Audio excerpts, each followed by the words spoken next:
The laughter echoed across the glittering ballroom as dozens of wealthy guests surrounded Hannah Eze, mocking her for reaching 33 without a husband. One by one, they called her unwanted, unlucky, and a disgrace to the family. Someone even raised a champagne glass and joked that no successful man would ever choose an ordinary librarian. Hannah lowered her eyes, refusing to cry in front of them. Then, from the back of the room, a quiet man wearing a faded maintenance uniform walked toward her. Without saying a word, he slipped a simple ring onto her trembling finger. Before anyone could laugh again, a convoy of black luxury SUVs rolled through the mansion gates, and every smiling face slowly turned pale. None of them had the slightest idea who the humble man truly was. Hannah Eze had never imagined that the greatest burden she would carry in life would not be poverty, loneliness, or grief. It would be the constant feeling that she was never enough. At 33 years old, she lived alone in a modest apartment on the outskirts of Lagos. The building was old, the walls carried cracks from years of tropical rain, and the electricity disappeared often enough that she kept candles in every room. Yet, every morning before sunrise, Hannah carefully made her small bed, watered the potted flowers growing on her tiny balcony, and prepared herself for another day with quiet determination. She worked as a librarian at a community learning center that served children from low-income neighborhoods. The library was small, supported mostly by donations, and filled with books whose pages had been turned so many times that the corners had become soft. Many people saw only an ordinary building. Hannah saw hope. Every afternoon, the room filled with children whose parents could barely afford school supplies. Some came because they genuinely loved reading. Others simply wanted a safe place where they could finish homework before returning to crowded homes. Hannah knew every child by name. She remembered birthdays. She noticed when someone looked unusually quiet. She could tell when a child was pretending not to be hungry.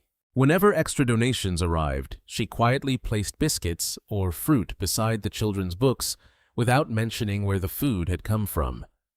She never wanted anyone to feel embarrassed. "Miss Hannah," little Samuel often asked, "how do books make people brave?" She always smiled before answering. Books remind us that someone else survived before us. If they found hope, maybe we can too. The children believed every word. Many of them admired Hannah more than famous athletes or musicians. To them, she was the person who listened, the person who never shouted, the person who always believed they could become something greater than their circumstances. Yet, once the library closed each evening, Hannah walked home alone through streets that gradually emptied as darkness settled over Lagos. Her smile usually disappeared somewhere along that walk. There had been a time when her own parents waited for her at home. Her father, Hannah Eze, had been a secondary school teacher who believed education was the greatest inheritance any parent could leave behind.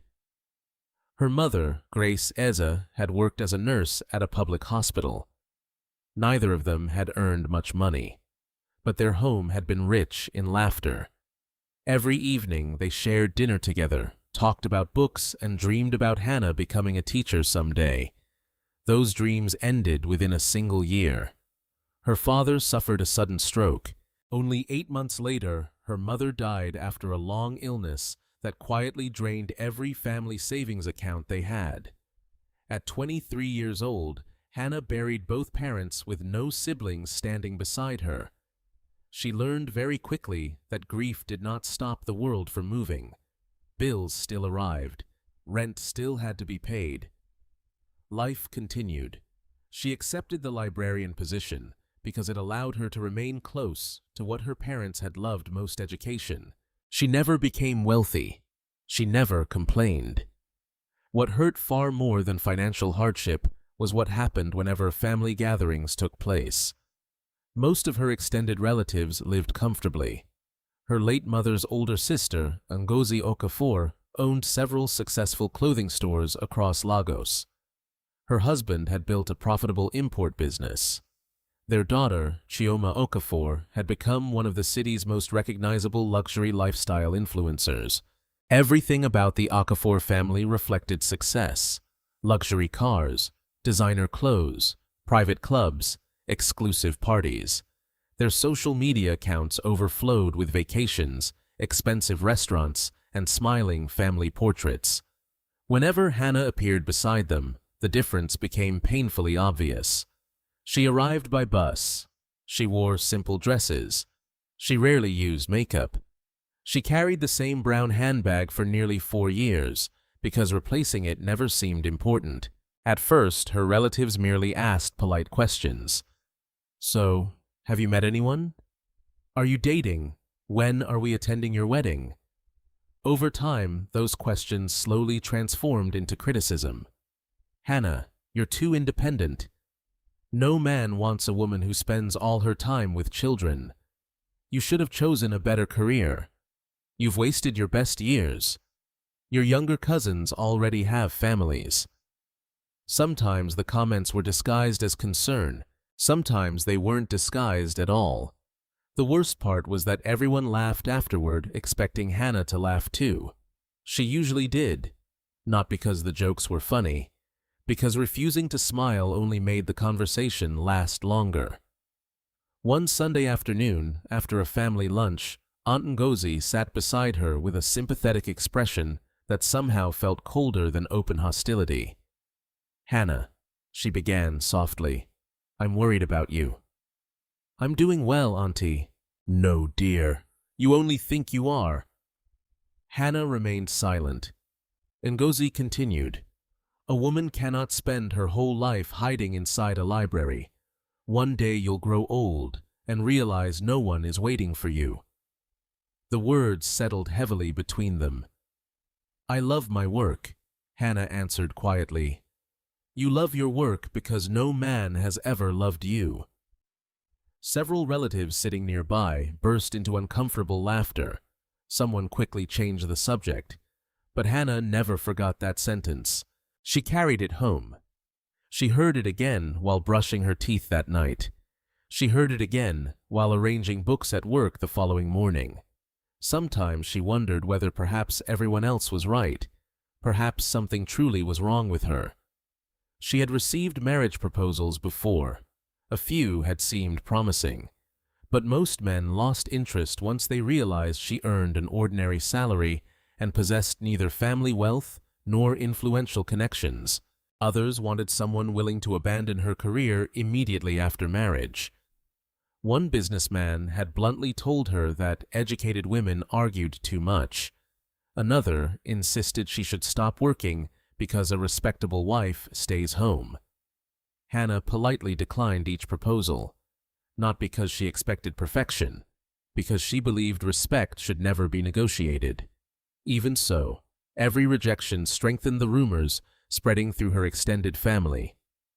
Hannah is too proud. Hannah's standards are unrealistic. Hannah will die alone. She rarely defended herself anymore. Instead, she poured every ounce of love into the children who filled her library each day. One rainy Thursday afternoon, as she organized returned books, her phone vibrated. The caller ID displayed Aunt Ngozi.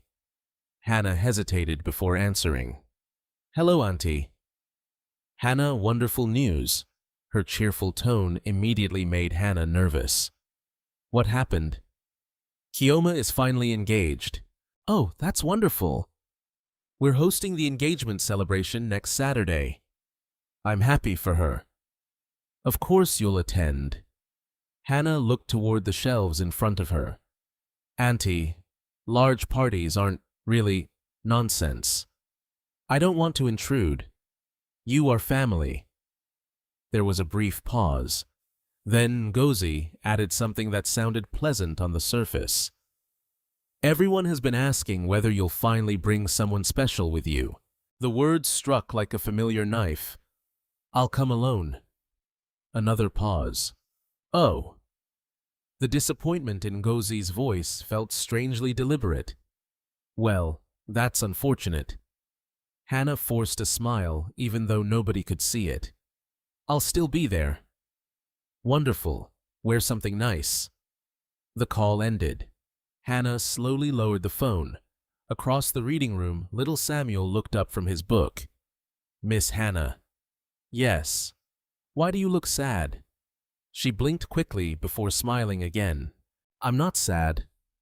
You always touch your necklace when you're worried. She laughed softly. Children noticed everything. I'm just thinking. About next week. She nodded. Samuel closed his book. My grandmother says kind people don't lose.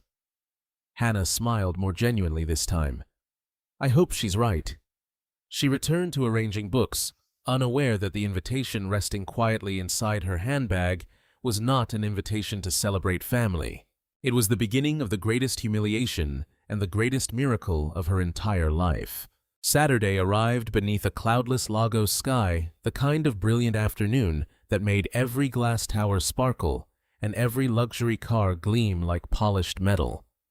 For the Okafor family, it was the perfect day to celebrate Chioma's engagement.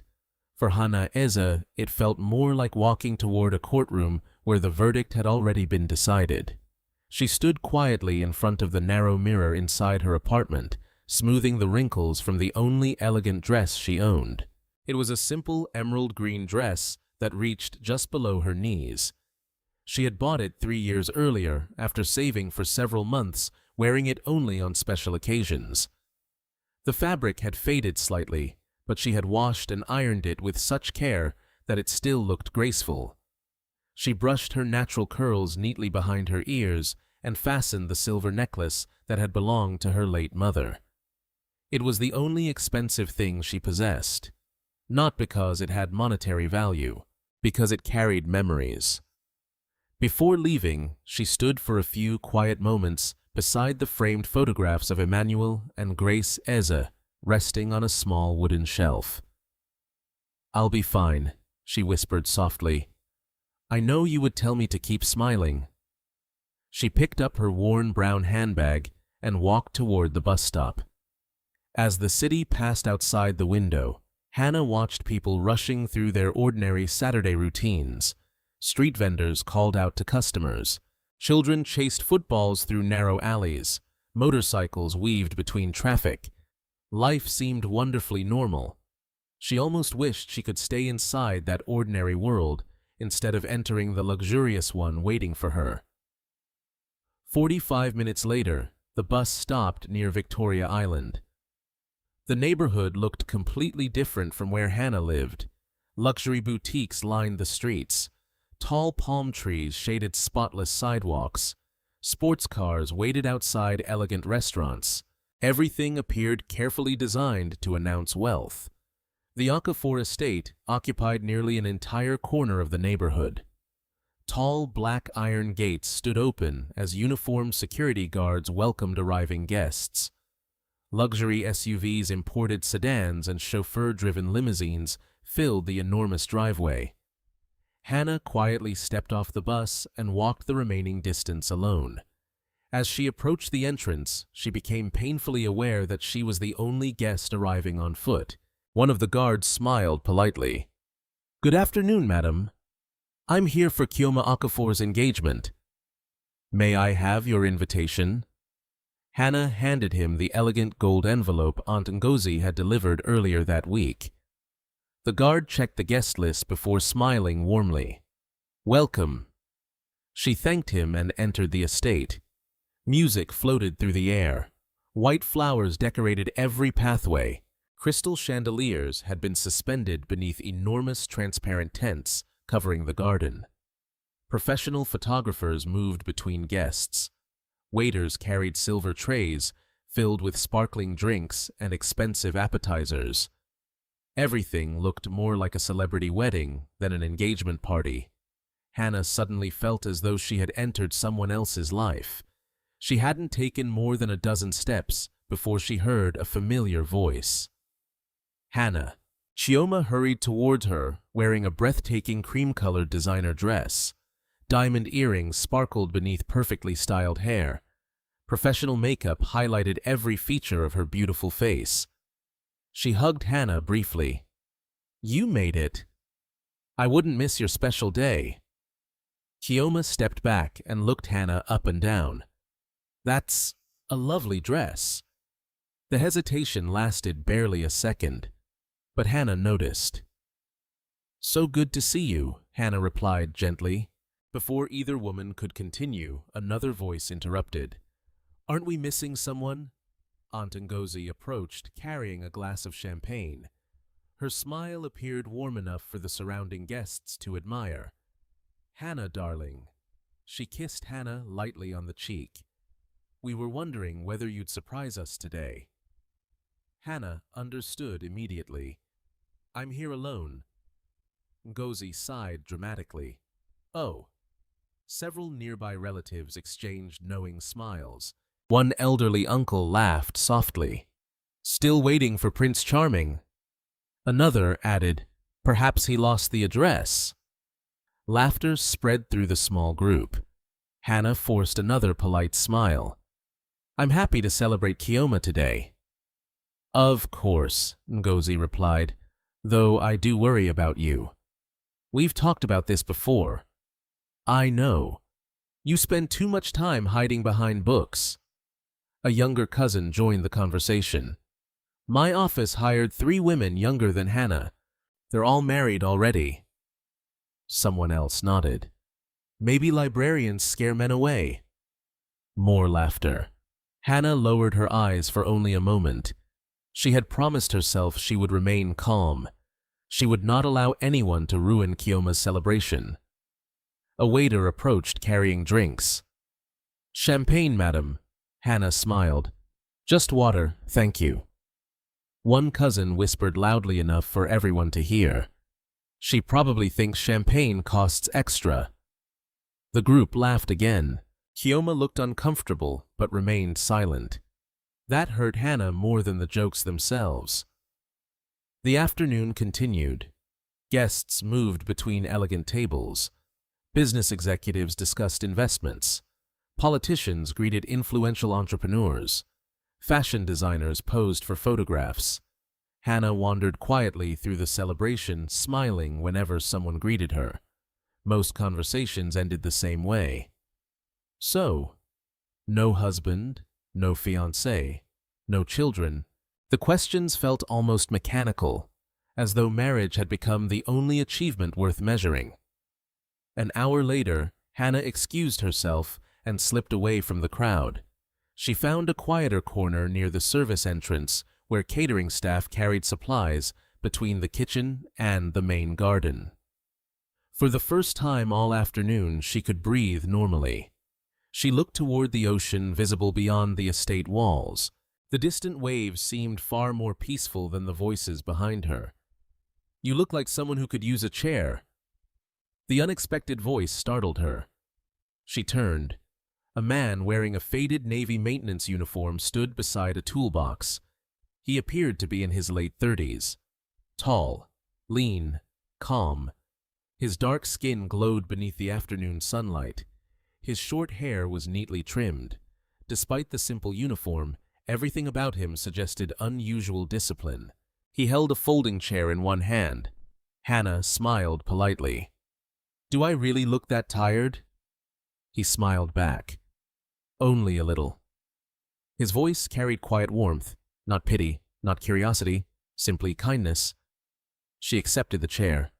Thank you. My name is David. Hannah. I know. She looked surprised. I heard your relatives saying your name. Oh. There was an awkward silence. David glanced toward the crowded garden. Family celebrations can be complicated. Hannah laughed softly. That's a polite way to describe them. He nodded. I've repaired lighting systems for hundreds of events. You learn a lot when people think invisible workers aren't listening. She studied him more carefully. There was something different about him. Most people rushed to fill silence with words. David seemed comfortable allowing silence to exist. It felt strangely peaceful. Just then, one of the catering assistants hurried past, carrying a large tray stacked with crystal glasses. His foot caught a loose electrical cable stretched across the pathway. Everything happened within seconds. The tray tilted. Dozens of glasses flew into the air. Hannah instinctively stepped forward. David moved even faster. He grabbed the assistant before he fell, while pulling Hannah safely backward with his other hand. The tray crashed against the stone pavement. Crystal shattered across the ground. Several nearby guests turned toward the noise. One woman immediately frowned. "What happened?" Another pointed toward Hannah. "Was she in the way?" The frightened catering assistant began apologizing repeatedly. "I'm so sorry. I'm sorry. I'm sorry." David calmly helped him regain his balance. "No one is hurt." He then crouched beside the loose cable. This wasn't his fault. He lifted it slightly. The cable wasn't secured properly. One of the event managers walked over. Instead of scolding the assistant, David quietly explained exactly what had caused the accident. The manager nodded. "We'll fix it immediately." The young assistant looked ready to cry. David placed a reassuring hand on his shoulder. "Accidents happen." "Thank you, sir." Hannah watched the entire exchange in silence. Most people would have blamed the weakest person. David had simply solved the problem, without seeking praise, without raising his voice, without humiliating anyone. As the crowd drifted away, Hannah finally spoke. "You're very kind." David smiled faintly. "I've learned that people already carry enough burdens." Neither of them noticed Aunt Ngozi watching from across the garden. Her eyes narrowed as she observed Hannah standing beside the maintenance technician. A slow smile appeared on her face. Not a kind smile. The smile of someone who had just discovered another reason to gossip. The Monday after Kyoma's engagement party began like every other Monday in Hannah Eze's life. Yet something inside her had quietly changed. She still woke before sunrise. She still watered the flowers on her tiny balcony. She still made herself a simple breakfast before catching the first bus across Lagos. But this time, as the city slowly awakened around her, she found herself thinking about one unexpected person. David. She barely knew him. She did not know where he lived or what kind of life he returned to after work. She only remembered the quiet confidence in his voice and the kindness he had shown to a frightened catering assistant while everyone else searched for someone to blame. The memory stayed with her far longer than the cruel words spoken by her relatives. When Hannah arrived at the community library, dozens of children were already waiting outside. The small building stood between an old church and a crowded marketplace. Its faded blue walls and worn shelves could never compete with the luxurious schools attended by wealthy families. Yet, to many children in the neighborhood, it was the happiest place they knew. As soon as Hannah unlocked the front door, the children rushed inside, carrying old backpacks and notebooks. "Good morning, Miss Hannah." She smiled warmly. "Good morning, everyone." Within minutes, the library was filled with cheerful voices. One group practiced reading aloud. Another worked through mathematics exercises. Several younger children gathered around Hannah as she read stories filled with courage and hope. She treated every child with the same patience her parents had once shown her. When 12-year-old Samuel struggled to pronounce difficult English words, Hannah encouraged him instead of correcting him harshly. When little Amaka admitted she had forgotten her homework because she had spent the previous evening helping her mother sell fruit at the roadside, Hannah simply smiled. "We'll finish it together." That was who Hannah had always been. She believed kindness should never depend on someone's circumstances. Late that afternoon, Mrs. Adebayo, the library director, entered carrying several sealed boxes. "We've received another donation." Hannah's eyes brightened immediately. "What kind?" "Books, educational games, and enough school supplies for nearly 50 children." The volunteers quickly gathered around to unpack everything. Inside the largest box, Hannah found a handwritten note. It read, "Every child deserves an opportunity before they deserve to be judged." There was no signature, no company name, nothing that revealed who had paid for the generous donation. Mrs. Adebayo smiled. "I wish we knew who keeps helping us." Hannah carefully folded the note. "Some people do good simply because it's the right thing to do." The following Saturday, the library organized its monthly community reading program in a nearby public park. Families arrived throughout the morning, while volunteers arranged books beneath large tents. Children eagerly waited for storytelling sessions, spelling competitions, and free tutoring. As Hannah struggled to carry a heavy box of novels from a delivery van, someone reached down and lifted the other side. "You'll hurt your back carrying all of these alone." She looked up and immediately smiled. "David." He returned the smile. "I thought I'd find you here." "You volunteer, too." "Whenever I can." Together they carried the books beneath one of the tents. For the next several hours they worked side by side without effort or awkwardness. David repaired a broken bookshelf before anyone asked. He patiently taught mathematics to several nervous students preparing for examinations. He fixed the wheel of a child's bicycle after noticing the boy walking beside it. Everything he did seemed completely natural. He never looked around to see whether anyone was watching. Hannah noticed. Most people enjoyed receiving praise. David seemed happiest simply solving problems. During lunch, volunteers gathered beneath a large tree to rest. The conversation gradually shifted from community projects to personal lives. One volunteer laughed. "So David, what exactly do you do?" "I work in building maintenance." "It must be difficult." "It pays the bills." Another volunteer turned toward Hannah.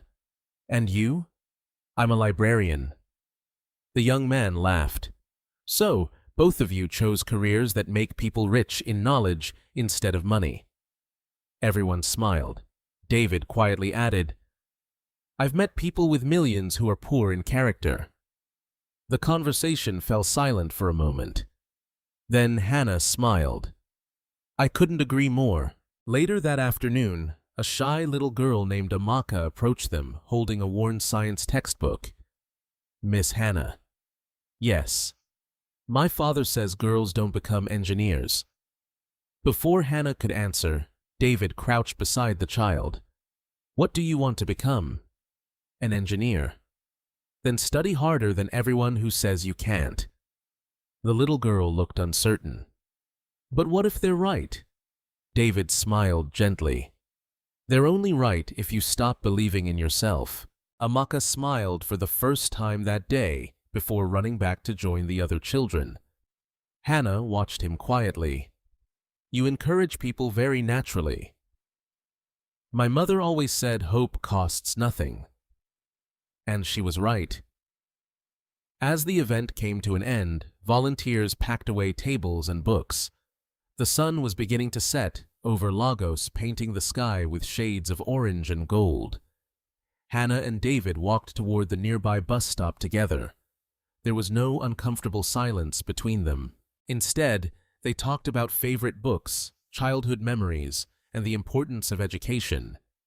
Not once did David ask about her relationship status. Not once did he mention marriage. For the first time in years, Hannah felt completely relaxed while talking to someone new. Before boarding his bus, David smiled. "I'll probably see you at the next volunteer program." "I hope so." "So do I." Their buses departed in opposite directions. Neither realized someone had witnessed the entire conversation. Across the street, Chioma sat inside her luxury SUV, waiting for a traffic light to change. She had recognized Hannah immediately, and she had also recognized the man beside her. "The maintenance worker," she murmured. A slow smile spread across her face. That evening, during dinner at the Okafor mansion, Chioma casually mentioned what she had seen. "I saw Hannah today." Aunt Ngozi looked up. "Was she alone?" "No. She was walking with that maintenance worker from my engagement party." Several relatives laughed. So Hannah finally found a boyfriend. Another added, I suppose librarians and maintenance workers make a perfect match. The room filled with quiet amusement. Ngozi smiled coldly. If she's serious about him, our family deserves to meet him properly. Kioma understood exactly what her mother meant. Neither of them planned to welcome David. They planned to humiliate both of them together. Neither woman could possibly imagine that the quiet man they mocked had just spent that very morning approving a multi-million-dollar technology investment that would create thousands of jobs across Nigeria. While Hannah Eze spent her evenings arranging donated books and preparing lesson plans for children, another world continued to move in complete secrecy. At precisely 7 o'clock on Monday morning, 3 black SUVs entered the underground parking garage beneath the headquarters of Adawale Technologies in Victoria Island. The 40-story glass tower overlooked the Lagos skyline and had become one of Africa's fastest-growing technology companies. Thousands of employees worked there, developing educational software, financial platforms, and artificial intelligence tools used across the continent. Very few of them had ever met the company's founder. Fewer still knew what he looked like. Inside the executive boardroom, directors from Nigeria, Kenya, Ghana, South Africa, and the United Kingdom had already gathered around a long, polished table. Everyone stood as the conference room doors opened. David Adawale entered quietly. Gone were the faded work clothes Hannah had always seen. Today he wore a perfectly tailored navy blue suit, a white shirt, and a simple silver watch. Nothing about his appearance was flashy, yet the confidence in his posture immediately commanded the room. "Good morning, everyone," David said calmly.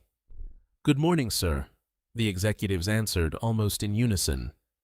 His executive assistant, Ibrahim Bello, handed him the morning briefing. "The Nairobi expansion has been approved. Our educational platform has passed 23 million active users. The Ghana Partnership Agreement is ready for your signature." David nodded while reviewing the documents. "What about the Community Education Fund?" Ibrahim immediately understood. "The donations have been delivered. The Lagos Libraries confirmed receipt." David smiled faintly. "And anonymously. As always." He signed several documents before looking toward the finance director. "Increase next quarter's literacy budget by 20%. The director looked surprised. "We've already exceeded last year's target." "I know, but there are still children waiting for opportunities." No one questioned the decision. Those who worked closely with David understood something unusual about their billionaire CEO. He rarely spent money on luxury. He disliked extravagant parties. He avoided interviews whenever possible. Instead, he quietly invested millions into school scholarships, libraries, and technology education. The board meeting continued for nearly 2 hours. When it finally ended, Ibrahim remained behind. "There is one more matter." David looked up. "Yo, the private investigators completed the background report you requested." He placed a thin folder on the table. David already knew whose name would appear inside. Hannah Eze. He opened the file slowly. There were no scandals, no hidden debts, no lawsuits, no secret relationships, only a simple life built around work, volunteer service, and community education. Ibrahim spoke carefully. "Our investigators interviewed people who know her." "What did they say?" "They all described the same woman." David continued reading. "Kind, honest, reliable, patient, generous. The children at the library adore her. Several parents said she has personally paid school fees for students without telling anyone." David closed the folder. "Did anyone have anything negative to say?" Ibrahim smiled. "Only her relatives. And they believe she's unsuccessful because she isn't married." David remained silent. He remembered every word spoken during Kioma's engagement celebration. The laughter, the insults, the smug expressions on wealthy faces. None of them had mocked Hannah because she lacked character. They mocked her because they believed she lacked status. After a moment, David quietly asked, "Did she ever ask anyone for money?" "Never." "Did she ever try to discover who donated to her library?" "No." "Did she ever speak badly about the people who insulted her?" Ibrahim shook his head. "Our investigators found something interesting." "What?" "The day after the engagement party, one of the catering assistants who dropped the tray visited the library." David looked surprised. "Why?" "He wanted to thank Hannah." "For what?" "She paid for the broken glasses." David stared at him. "She what?" "The event manager demanded compensation from the young man. He couldn't afford it. Hannah quietly paid the entire amount before anyone else found out." David leaned back slowly. "Did she tell anyone?" "No. The assistant only discovered it because the manager accidentally mentioned her name." For several seconds, the room became completely silent. David looked through the large glass windows overlooking Lagos. Millions of people lived below. Many claimed kindness. Very few practiced it when no one was watching. Ibrahim finally broke the silence. "Sir?" "Yes. You've been spending more time volunteering lately." David smiled slightly. "I have." "Because of her?" David didn't answer immediately. Instead, he walked toward the window. "When I was 26, I announced my first successful company." Ibrahim already knew the story, but everyone else doesn't. David continued, "Within a year, I received hundreds of invitations. People suddenly wanted to be my friend. Women who had ignored me for years suddenly believed we were destined for each other." He laughed quietly. "It wasn't me they loved. It was my success." His expression grew thoughtful. "When my father died, the funeral was full. 3 months later, after the company nearly collapsed during an economic crisis, almost everyone disappeared." Ibrahim nodded slowly. "I remember." "The only people who stayed were the ones who had known me before the money." David turned back toward him. "That's why I began living anonymously. People reveal themselves when they believe you have nothing to offer." "And Hannah," David smiled, "she has never asked where I live. She has never asked how much I earn. She has never hinted that I should become anything other than who I am." Ibrahim folded his hands. "Do you trust her?" David answered without hesitation. "More than I expected." Later that afternoon, David changed into his familiar maintenance uniform before leaving the office through a private service entrance. Most employees never realized the man walking through the parking garage was their billionaire founder. His security team followed several vehicles behind without attracting attention. An hour later, he arrived at another community literacy program. Children immediately surrounded him. "Mr. David, can you help us build the robot again? Will you read today's story?" He laughed, one at a time. Across the playground, Hannah watched the children pulling him in every direction. She smiled to herself. He must really love volunteering. Mrs. Adebayo walked over. "You seem happier lately." Hannah looked surprised. "Do I? I haven't seen you smile this much in weeks." Hannah glanced toward David. "I've just met someone who's genuinely kind."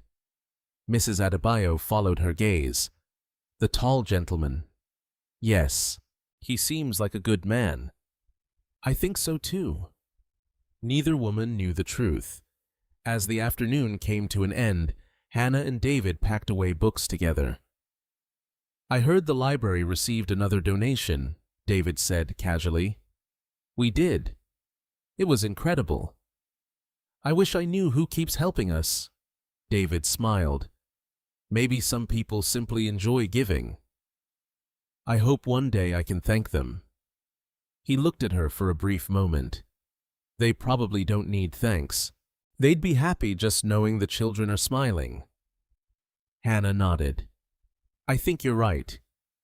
As they walked toward the exit, neither noticed a black luxury sedan parked quietly across the street.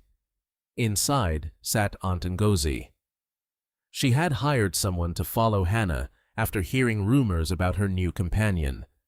Watching Hannah laugh beside the man in worn clothes, Ngozi's lips curled into a satisfied smile. So it's true, she whispered. My poor niece has actually fallen in love with a maintenance worker. She picked up her phone and called Chioma. I've confirmed everything. What now? Chioma asked. Ngozi's voice turned cold. Now we make sure the entire family sees exactly who Hannah has chosen. Neither of them realized they were preparing a trap for a man whose signature alone could purchase everything they owned. Over the next several weeks, Hannah Eze and David Attawale continued to see each other, though neither of them ever called what they had a relationship. It simply happened. Sometimes they met during Saturday literacy programs, sometimes while delivering donated books to neighborhood schools, sometimes while helping elderly residents fill out government forms at community outreach events. There were no expensive dinners, no luxury gifts, no dramatic declarations. Instead, they shared ordinary moments that slowly became the most meaningful parts of their week. One Saturday morning, they spent nearly 3 hours repainting the walls of a small classroom that had been damaged during the rainy season.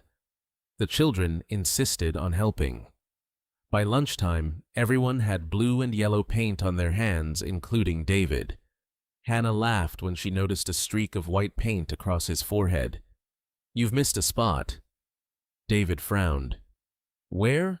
She reached forward with a damp cloth. Here. For a brief second, their eyes met. Neither of them spoke.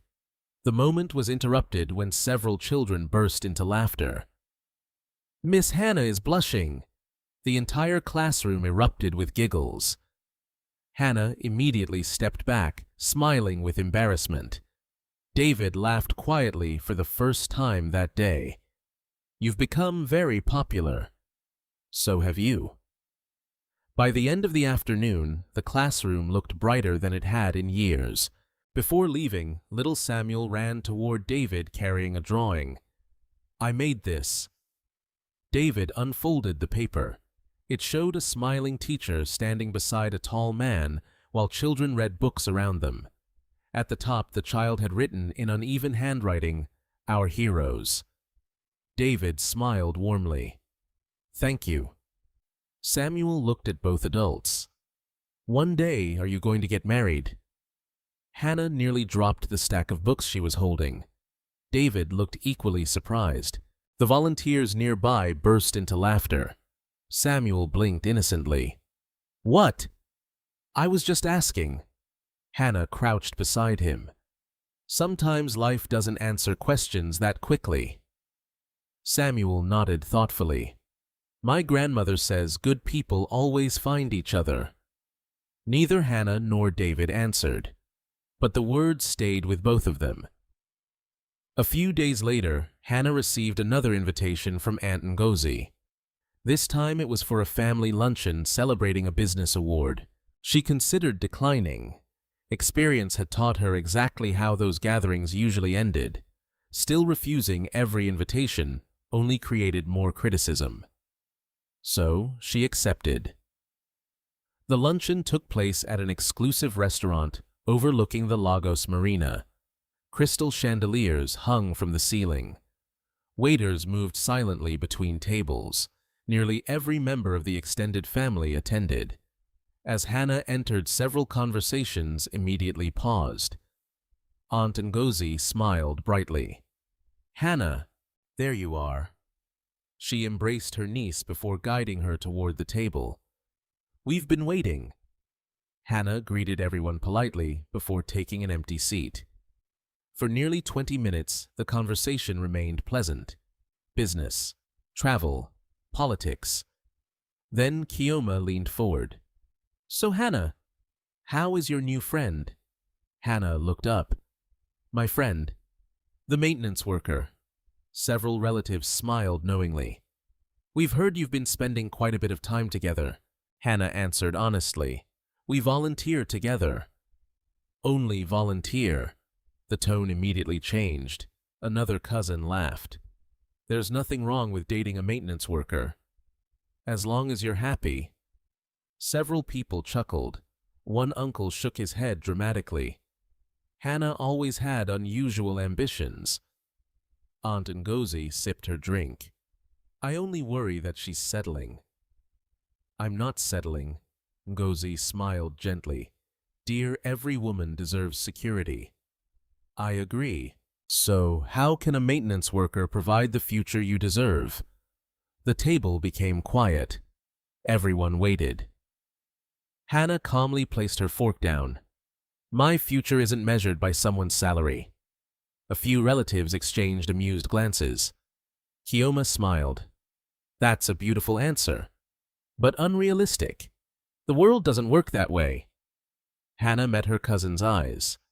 Maybe that's why the world needs kinder people. The words surprised everyone. For the first time in years, Hannah had answered without apologizing. Ngozi's smile stiffened. You're becoming defensive. No. I'm simply tired. Tired of what? Being treated as though marriage is the only achievement that matters. Silence settled across the table. Hannah continued quietly. I love my work. I love helping children. If I marry someday, I want it to be because someone respects me, not because society expects it. One elderly aunt sighed. You're becoming difficult. Hannah smiled politely. No. I've simply stopped being ashamed. The conversation ended there, but the atmosphere remained tense until lunch concluded. As guests left the restaurant, Kioma walked beside her mother. I've never seen Hannah answer back like that. Ngozi looked thoughtful. That man is changing her. Do you think they're serious? I intend to find out. Meanwhile, Hannah boarded a bus toward the community center. She had promised to help organize a weekend science fair for local students. When she arrived, David was already there assembling display tables. He noticed her expression immediately. Long day. She smiled weakly. Family lunch. He nodded knowingly. That explains everything. She laughed softly. Is it that obvious? You've been staring at the same screwdriver for nearly 2 minutes. She looked down. She had indeed been holding a screwdriver without realizing it. They spent the next hour arranging science exhibits. Finally, David spoke. You don't have to tell me, but if you ever want someone to listen, I'm here. Hannah hesitated. My family thinks I'm wasting my life. They think choosing a simple career means I have no ambition.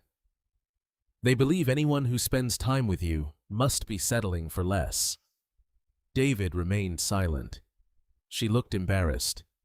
I'm sorry. You shouldn't have to hear that. He smiled gently. I've heard worse. She looked at him curiously. You have? Oh, yes. What did people say? David paused. They once told me I'd never become anything important. What happened? I decided their opinions weren't qualified to define my future. Hannah smiled. I like that. So did I. She studied him carefully. There was confidence in his words, not arrogance. Confidence earned through experience. For a brief moment, she wondered whether there was much more to David than he allowed people to see. Before she could ask anything else, several children ran toward them, carrying homemade robots built from recycled materials. Mr. David, Miss Hannah, come see ours. Both adults immediately joined them. Watching Hannah encourage every child with endless patience, David felt something change inside him. He had spent years hiding behind ordinary clothes because wealth had complicated every relationship in his life. But with Hannah, everything felt astonishingly simple. She laughed with children. She thanked volunteers. She celebrated small victories. She never asked about his income, never hinted at expensive restaurants, never questioned why he wore old clothes. For the first time in years, David allowed himself to imagine a future where someone loved the man instead of the billionaire. That evening, after returning home, he unlocked a small safe hidden behind a bookshelf. Inside rested a simple velvet jewelry box. He opened it slowly. A modest diamond engagement ring reflected the light. He had purchased it nearly 2 weeks earlier, not because he planned to propose immediately, but because for the first time in his adult life, he had met someone worth waiting for. He closed the box gently. One decision still haunted him. Sooner or later, Hannah deserved to know who he really was. David Attawale had built one of Africa's most successful technology companies by making difficult decisions under enormous pressure. He had negotiated billion-dollar investments. He had rescued failing businesses. He had stood before international investors without the slightest hesitation. Yet none of those moments felt as complicated as the decision he now faced. Should he tell Hannah the truth? Every time they met, the question became heavier. Every time she smiled at him with complete trust, he felt more guilty for hiding such an important part of his life. He had never intended the friendship to go this far. When he first met Hannah at Kioma's engagement party, he had simply admired the quiet dignity with which she endured humiliation. Then he saw her volunteering. He watched her encourage children. He discovered that she secretly paid for the broken catering glasses to protect a young worker she barely knew. Little by little, admiration had become affection. Now it was becoming love. But revealing his identity too early carried its own risks. For years, David had lived behind ordinary clothes because wealth had changed nearly every relationship in his life. Friends had become opportunists. Business partners pretended to be family. Women who once ignored him suddenly claimed they had always believed in him. He had grown tired of wondering whether people loved him or simply loved the life he could provide. Hannah was different. She had accepted him without expecting anything. That was exactly why he feared losing her. The following morning, David arrived at Attawale Technologies before sunrise. His executive assistant, Ibrahim Bello, was already waiting outside the boardroom with several documents. "Good morning, sir." "Morning, Ibrahim." "The legal team has finalized the acquisition papers." David nodded absent-mindedly. Ibrahim studied him for a moment. "You seem distracted." David smiled faintly. "I am." "Business?" "No." Ibrahim laughed quietly. "Then it must be something far more serious." David looked toward the windows overlooking Lagos. "It's Hannah." "I thought so." For several seconds, neither man spoke. Finally, Ibrahim asked the question that had been on his mind for weeks. "When are you going to tell her?" David sighed. "I don't know. The longer you wait, the more difficult it becomes." "I know. But if I tell her now, she may believe everything between us has been built on deception." "And if you don't?" David remained silent. The answer was obvious. Eventually, she would discover the truth from someone else. That possibility frightened him even more. Meanwhile, across the city, Hannah was helping prepare the library for a weekend reading competition. Dozens of children had registered. Colorful banners decorated the entrance. Volunteers arranged chairs, while parents slowly filled the building. Everything felt lively, hopeful. Around noon, David arrived carrying several cartons. "I brought extra notebooks." Hannah smiled. "You always appear exactly when we need help." "I've developed good timing." Together, they unpacked the supplies. As they worked, Hannah noticed him becoming unusually quiet. "Is everything all right?" David hesitated. "Can I ask you something?" "Of course." "If you discovered someone important had kept a very big secret from you, would you forgive them?" Hannah stopped arranging books. "I suppose it depends." "On what?" Why they kept the secret? If they were trying to protect someone, then I'd want to understand before judging. David nodded slowly. And if the secret changed everything? She smiled gently. The truth usually changes everything. But lies destroy everything. Her answer lingered in his mind. Before he could continue the conversation, several children rushed toward them. Mr. David, the competition is starting. The moment disappeared. Throughout the afternoon, Hannah watched David encouraging every child with remarkable patience. He celebrated correct answers. He comforted nervous participants. He even applauded children who lost, reminding them that learning mattered more than winning. Parents naturally assumed he worked at the library. No one imagined the quiet volunteer standing before them controlled a technology empire worth billions. After the competition ended, Mrs. Adebayo approached David. I hope you know how much these children appreciate you. David smiled. They're the ones helping me. She looked puzzled. How? They remind me what success is supposed to accomplish. The older woman nodded thoughtfully. I wish more successful people thought that way. David smiled without answering. That evening, Hannah and David walked slowly toward the nearby bus stop. The streets glowed beneath the orange light of sunset. For a while, neither spoke. Finally, Hannah laughed softly. You've been thinking all day. Is it that obvious? You hardly noticed when Samuel beat you at chess. David laughed. That is unusual. She looked at him. You don't have to tell me what's bothering you. But whatever it is, you don't have to carry it alone. Those simple words touched him more deeply than she realized. Very few people had ever offered to share his burdens. Most only wanted to share his success. I'll tell you someday, he said quietly. When? When I'm certain it won't change the way you look at me. Hannah frowned slightly. I don't judge people that easily. I know. Then why worry? David looked ahead.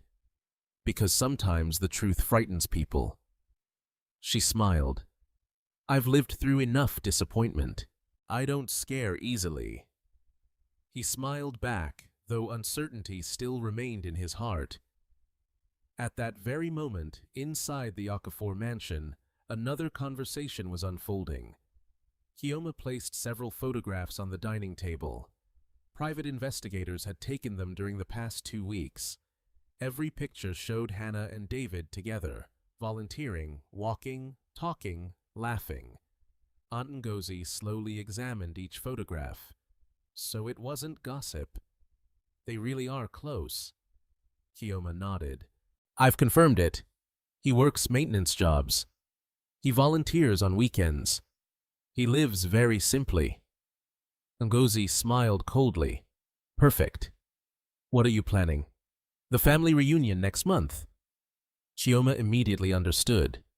You want Hannah to bring him. Exactly. We'll encourage it. We'll welcome him. And in front of everyone. We'll let the entire family see the kind of man Hannah has chosen. Kioma laughed. They'll never stop talking about it. Ngozi folded the photographs neatly. Hannah has embarrassed this family long enough. It's time she learns her place. Neither woman realized that the man they intended to ridicule could purchase every business they owned without affecting his personal fortune. The following afternoon, Hannah received another phone call from her aunt. Hannah. Hello, Auntie. We're hosting the annual family reunion in 2 weeks. I'll be there. Wonderful. Ngozi's voice became unusually cheerful. And please, if your friend David is important to you, bring him. Hannah looked surprised. Really? Of course. We'd love to meet him. After the call ended, Hannah smiled. Perhaps her family was finally trying to change. Perhaps they had realized kindness mattered more than appearances. Across the city, David stared silently at the velvet ring box resting on his desk. His phone vibrated. A message from Hannah appeared. "My aunt invited you to the family reunion. I hope you'll come." David closed his eyes for a brief moment. He had no idea that the invitation had nothing to do with acceptance. It was the first move in a carefully planned humiliation, and unless he revealed the truth before that day arrived, the people mocking him would unknowingly be preparing the biggest mistake of their lives. The invitation to the Okafor family reunion remained on David Attawale's desk for 3 days. Every time he looked at the elegant cream-colored envelope, he felt the same mixture of uncertainty and determination. He knew exactly what kind of family Hannah came from. He had witnessed their arrogance during Kioma's engagement celebration. People like Aunt Ngozi rarely changed overnight. If they were suddenly eager to meet him, there was almost certainly another reason. Even so, he could not ignore the invitation. If Hannah wanted him there, he would go. Not to impress anyone, not to defend himself. Simply because she deserved someone who would stand beside her when life became difficult. That Saturday morning, David arrived at the community library earlier than usual. Several volunteers were decorating the reading room for Children's Learning Day, an event that attracted families from across the neighborhood. Colorful paper stars hung from the ceiling. Rows of books had been arranged on long wooden tables. Children ran excitedly between activity stations, laughing as they prepared for spelling contests and science demonstrations. When Hannah saw David carrying 2 large boxes of educational puzzles, she smiled. "You always arrive with more supplies." He laughed softly. "I've learned that children never complain about having too many books." They certainly don't. Together, they unpacked the boxes while volunteers continued preparing the hall. For a while, neither mentioned the invitation. Finally, Hannah broke the silence. "My aunt called you?" "No. She only called me." David looked up. "I assumed she invited both of us." "She did." Hannah folded a stack of worksheets before speaking again. "I hope you don't feel uncomfortable." David smiled reassuringly. "I've attended more intimidating meetings." She laughed. "I somehow doubt my relatives are less frightening than international investors." He almost smiled at the irony. "If only you knew," he thought. Instead, he simply replied, "I'll be all right." The event began shortly afterward. More than 100 children filled the library throughout the morning. Parents thanked volunteers. Teachers organized reading competitions. Retired professionals offered career advice to older students. David spent nearly an hour helping several teenagers build small robotic models from recycled materials. One curious boy looked at him. "Mr. David." "Yes. How do people become successful?" Several adults nearby paused to hear his answer. David thought carefully. "Success begins with solving problems." The boy frowned. "Not making money." David smiled. "Money usually follows people who solve enough problems." Hannah listened quietly from across the room. There was something about David's answers that always sounded different. He never spoke like someone repeating motivational quotes. He spoke like someone who had lived them. Later that afternoon, after most families had gone home, Hannah and David carried empty boxes into a storage room behind the library. The room was quiet. Only distant laughter from children playing outside could still be heard. David set the final box on a shelf. "Hannah." She turned. "Yes. I've been meaning to ask you something." She waited patiently. "Why did you become a librarian?" She smiled. "My father believed books change lives. He couldn't afford expensive gifts, but every birthday he bought me one book." She laughed softly. "I used to complain. I wanted toys. He always said one day I'd understand." "And did you?" "After he died." Her smile faded slightly. "I realized every lesson he ever taught me was hidden inside those books." David nodded. He sounds like a remarkable man. He was. What about you? What made you volunteer? David hesitated. My mother. What was she like? The kindest person I've ever known. She believed wealth meant nothing if it wasn't shared. Hannah smiled warmly. I think I would have liked her. I know she would have liked you. For a brief second, silence filled the room. Neither looked away.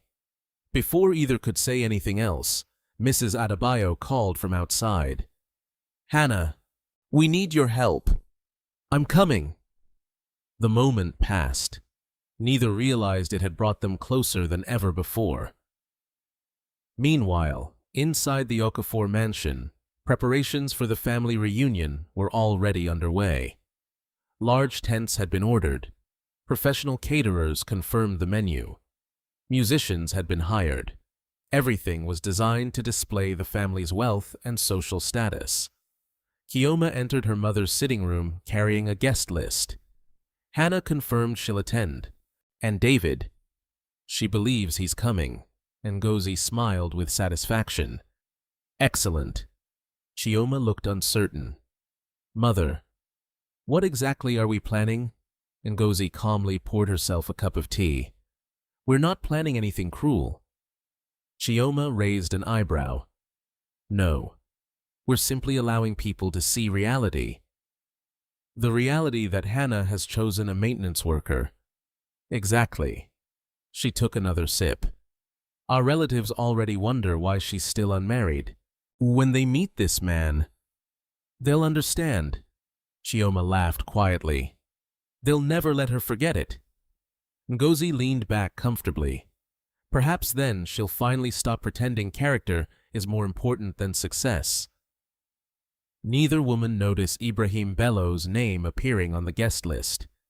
Several influential business leaders had also been invited to the reunion through professional connections. One of them happened to be a longtime partner of Adawale Technologies, a coincidence that would soon become very important. On Monday morning, David met Ibrahim in the executive office. The Johannesburg delegation arrives tomorrow, Ibrahim reported. The education conference begins Friday. David nodded. Reschedule Friday afternoon. Ibrahim looked surprised. You have another commitment? Yes. What kind? A family reunion. Ibrahim almost laughed. Business family. No. Hannah's family. Understanding immediately crossed his face. So you've decided to go? I have. And your identity? David remained silent. Ibrahim already knew what that silence meant. You still haven't decided? No. He walked toward the window. If I arrive as David Adawale, everyone will treat Hannah differently. If I arrive as the man she knows, they'll show us who they really are. Ibrahim smiled slightly. I think you already know which version matters. David looked out over the city. I do, but I'm beginning to wonder how long I can keep the truth from her. That evening, Hannah returned home exhausted after another long day at the library. As she unlocked her apartment door, she found a small package resting outside. There was no sender's name. Inside was a beautifully illustrated collection of children's stories the library had been hoping to purchase for months. A handwritten note rested on top. For the children who still believe impossible dreams can come true. Hannah smiled. She recognized the handwriting immediately. David. She laughed quietly. He really doesn't like taking credit. She carefully placed the books on her table. For a moment, she imagined introducing him to her parents if they were still alive. She knew exactly what they would have said. They would not have asked about his salary. They would not have asked about his profession. They would have noticed the way he treated people, the kindness in his words, the humility in his actions. They would have welcomed him. Unaware of the storm waiting ahead, Hannah looked forward to the upcoming family reunion with cautious optimism. She hoped her relatives would finally see the same goodness she saw in David. Instead, every decoration being prepared inside the Okafor mansion was quietly setting the stage for the greatest public humiliation of David's life. Or so the Okafor family believed. The morning of the Okafor family reunion arrived bright and warm with clear blue skies stretching over Lagos. From the moment Hannah Eze opened her eyes, she felt an unfamiliar mixture of excitement and nervousness. For the first time in many years, she was bringing someone important into her family's world. She stood quietly in front of her bedroom mirror, adjusting the sleeves of a simple light blue dress. It was elegant without being expensive. She paired it with the silver necklace her mother had left her and a pair of modest white shoes. Looking at her reflection, she took a slow breath. "I hope today goes well," she whispered. A few minutes later, her phone rang. It was David. "Good morning?" "Good morning," Hannah replied with a smile. "Are you ready?" "As ready as I'll ever be." David chuckled softly. "I'll meet you outside your apartment in 30 minutes. I'll be waiting." After ending the call, Hannah picked up a small gift she had prepared for Aunt Ngozi. Although her aunt had rarely shown her kindness, Hannah still believed it was respectful to arrive with something in hand. The gift was simple, a beautifully bound collection of African literature that she hoped would someday inspire the younger members of the family. Meanwhile, across the city, David stood inside his apartment looking at two sets of clothes hanging side by side. One was the familiar maintenance uniform Hannah had always seen. The other was an impeccably tailored charcoal suit. He stared at both for a long moment. Finally, he reached for the maintenance uniform. He folded it neatly into a travel bag. Then he chose plain dark trousers, a clean white shirt, and an inexpensive navy jacket. He wanted to appear respectable without revealing who he truly was. Before leaving, Ibrahim, Bello called. "Good morning, sir." "Morning. Are you certain about today?" "I am." "If anything goes wrong," David smiled, "it won't. And if it does, I'll handle it." Ibrahim hesitated. "I've informed security to remain nearby. They'll stay out of sight unless you call." "Thank you." David slipped his phone into his pocket and walked downstairs. Half an hour later, he arrived outside Hannah's apartment. She stepped outside carrying the wrapped gift and smiled as soon as she saw him. "You look nice." "So do you." For a moment, they simply stood there smiling at each other. Neither noticed an elderly neighbor watching from a nearby balcony. The woman laughed quietly. "You two look good together." Both Hannah and David smiled awkwardly before thanking her. They hailed a taxi and began the journey toward Victoria Island. Along the way, Hannah talked about childhood memories with her cousins before relationships had become strained. She described family Christmas celebrations, birthday parties, and evenings when everyone had laughed together. David listened carefully. "What changed?" She looked out the window. "I think success changed some people.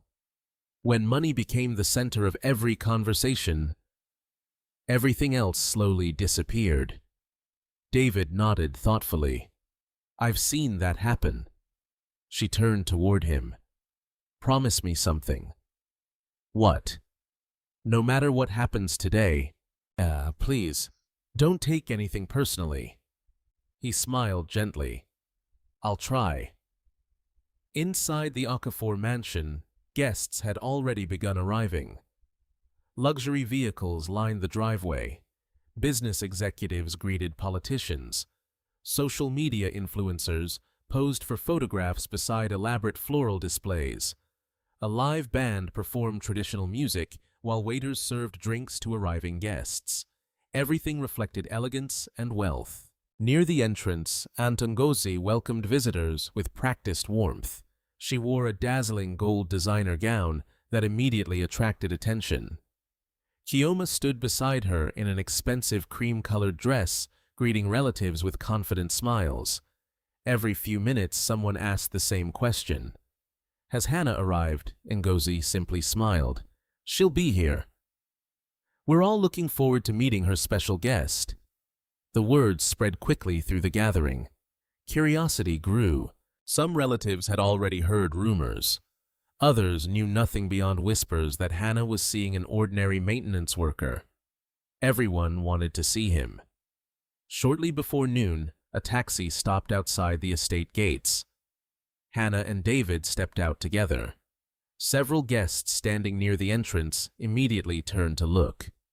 David calmly paid the driver before opening the gate for Hannah. They walked side by side toward the mansion. Neither hurried. Neither appeared intimidated. A security guard politely welcomed them before guiding them toward the garden. As soon as Aunt Ngozi spotted them, she smiled broadly. There they are. Conversations slowly quieted. Dozens of eyes followed Hannah and David as they approached. Hannah greeted her aunt politely. Good afternoon, Auntie. Ngozi embraced her warmly. We're so happy you came. Then she turned toward David. And you must be David. He smiled respectfully. It's a pleasure to meet you. She deliberately looked him up and down before extending her hand. We've heard so much about you. David shook her hand calmly.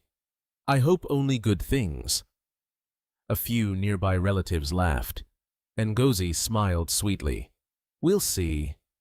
She guided them toward the main seating area where nearly the entire extended family had gathered. As Hannah and David took their seats, introductions began. This is Uncle Patrick. My sister Helen. Our cousin Michael. Each greeting remained polite, yet beneath every smile, David sensed quiet judgment. One uncle leaned forward. So David, what exactly do you do? I work in building maintenance. Several relatives exchanged knowing looks. I see. And business is good. It keeps me busy. Another cousin laughed. Maintenance work must require strong hands. David smiled. It does. Someone else asked, do you own your company? No. I work for someone else. The atmosphere shifted almost immediately. Interest faded. Smiles became more condescending. Several guests quietly returned to conversations with wealthier relatives. Chioma watched everything with satisfaction. Her plan was unfolding exactly as expected. A few minutes later, lunch was announced. Guests moved toward long buffet tables decorated with expensive dishes from across Nigeria. As everyone filled their plates, one elderly businessman approached Hannah. He had known her parents years earlier. It's good to see you again. You've grown into a remarkable woman. Thank you, sir. He looked toward David. And this gentleman? His name is David. Before Hannah could say anything more, Chioma interrupted loudly enough for nearby guests to hear. He's the maintenance worker Hannah has been dating. Several people turned immediately. The businessman looked surprised. Oh. An uncomfortable silence followed. Chioma smiled innocently. What? I'm only introducing him. Laughter spread through part of the crowd. Someone whispered, so the rumors were true. Another added, she could have done much better. David remained completely calm. Hannah felt her face grow warm. She looked at her cousin. There was no reason to say it like that. Chioma shrugged. Isn't it true? Yes.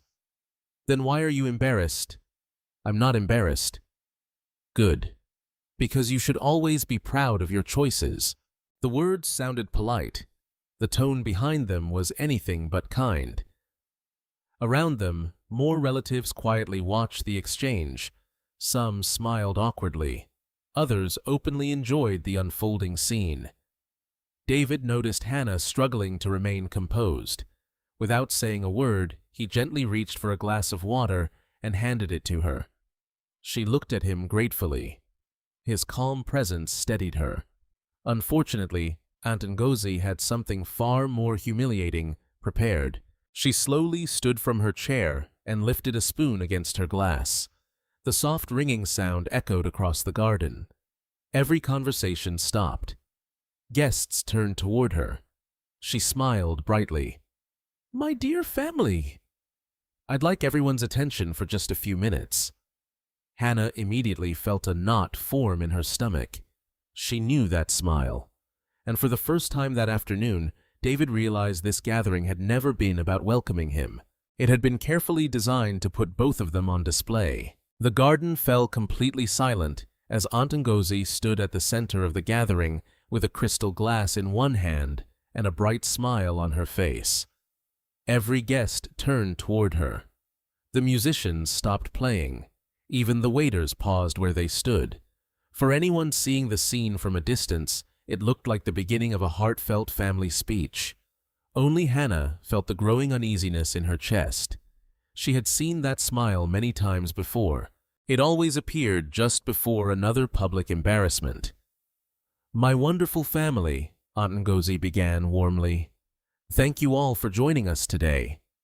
The guests applauded politely. "We've shared many happy moments together over the years. We've celebrated weddings. We've welcomed children. We've honored business successes." She paused dramatically before continuing. "But today, I'd like us to celebrate something a little different." Several relatives exchanged curious looks. Ngozi turned toward Hannah. "My dear niece has finally brought someone very special to meet the family." Instantly, dozens of eyes shifted toward Hannah and David. Hannah forced a small smile. David remained calm. Chioma folded her arms, already anticipating what would happen next. Ngozi gestured toward David. "This is David. I understand he works in building maintenance." Several guests nodded. "An honest profession," one elderly aunt said politely. "Of course," Ngozi agreed. "Every honest job deserves respect." Her voice remained sweet, almost too sweet. "But since David may become part of this family one day, I thought it would be nice if we all got to know him better." A few relatives smiled. Others leaned forward with interest. David stood slowly. "I'd be happy to introduce myself." Ngozi smiled. "Wonderful." She handed him the microphone. "My name is David. I volunteer with several literacy programs across Lagos. I believe education changes lives. I've had the privilege of meeting Hannah through community service. She inspires many children. I'm honored to know her." His introduction was brief, simple, sincere. Several older guests nodded with approval. Even a few who had arrived expecting to laugh seemed impressed by his humility. But Ngozi wasn't finished. She took the microphone back. "That was lovely. Now, I have a few questions." David smiled politely. "I'll answer if I can." She looked directly at him. "What is your monthly salary?" The garden became noticeably quieter. Hannah immediately frowned. "Auntie," Ngozi raised one hand. "I'm only asking practical questions." David answered calmly. "I earn enough to meet my needs." She laughed softly. "You avoided the question." "I prefer not to discuss personal finances." One cousin whispered loudly, "Probably because there isn't much to discuss." Laughter rippled through several tables. Ngozi continued. "Do you own a house?" "No." "A car?" "I use public transport most days." More whispers. Someone shook his head. Another guest smirked. "What about investments?" David smiled. "I invest mostly in people."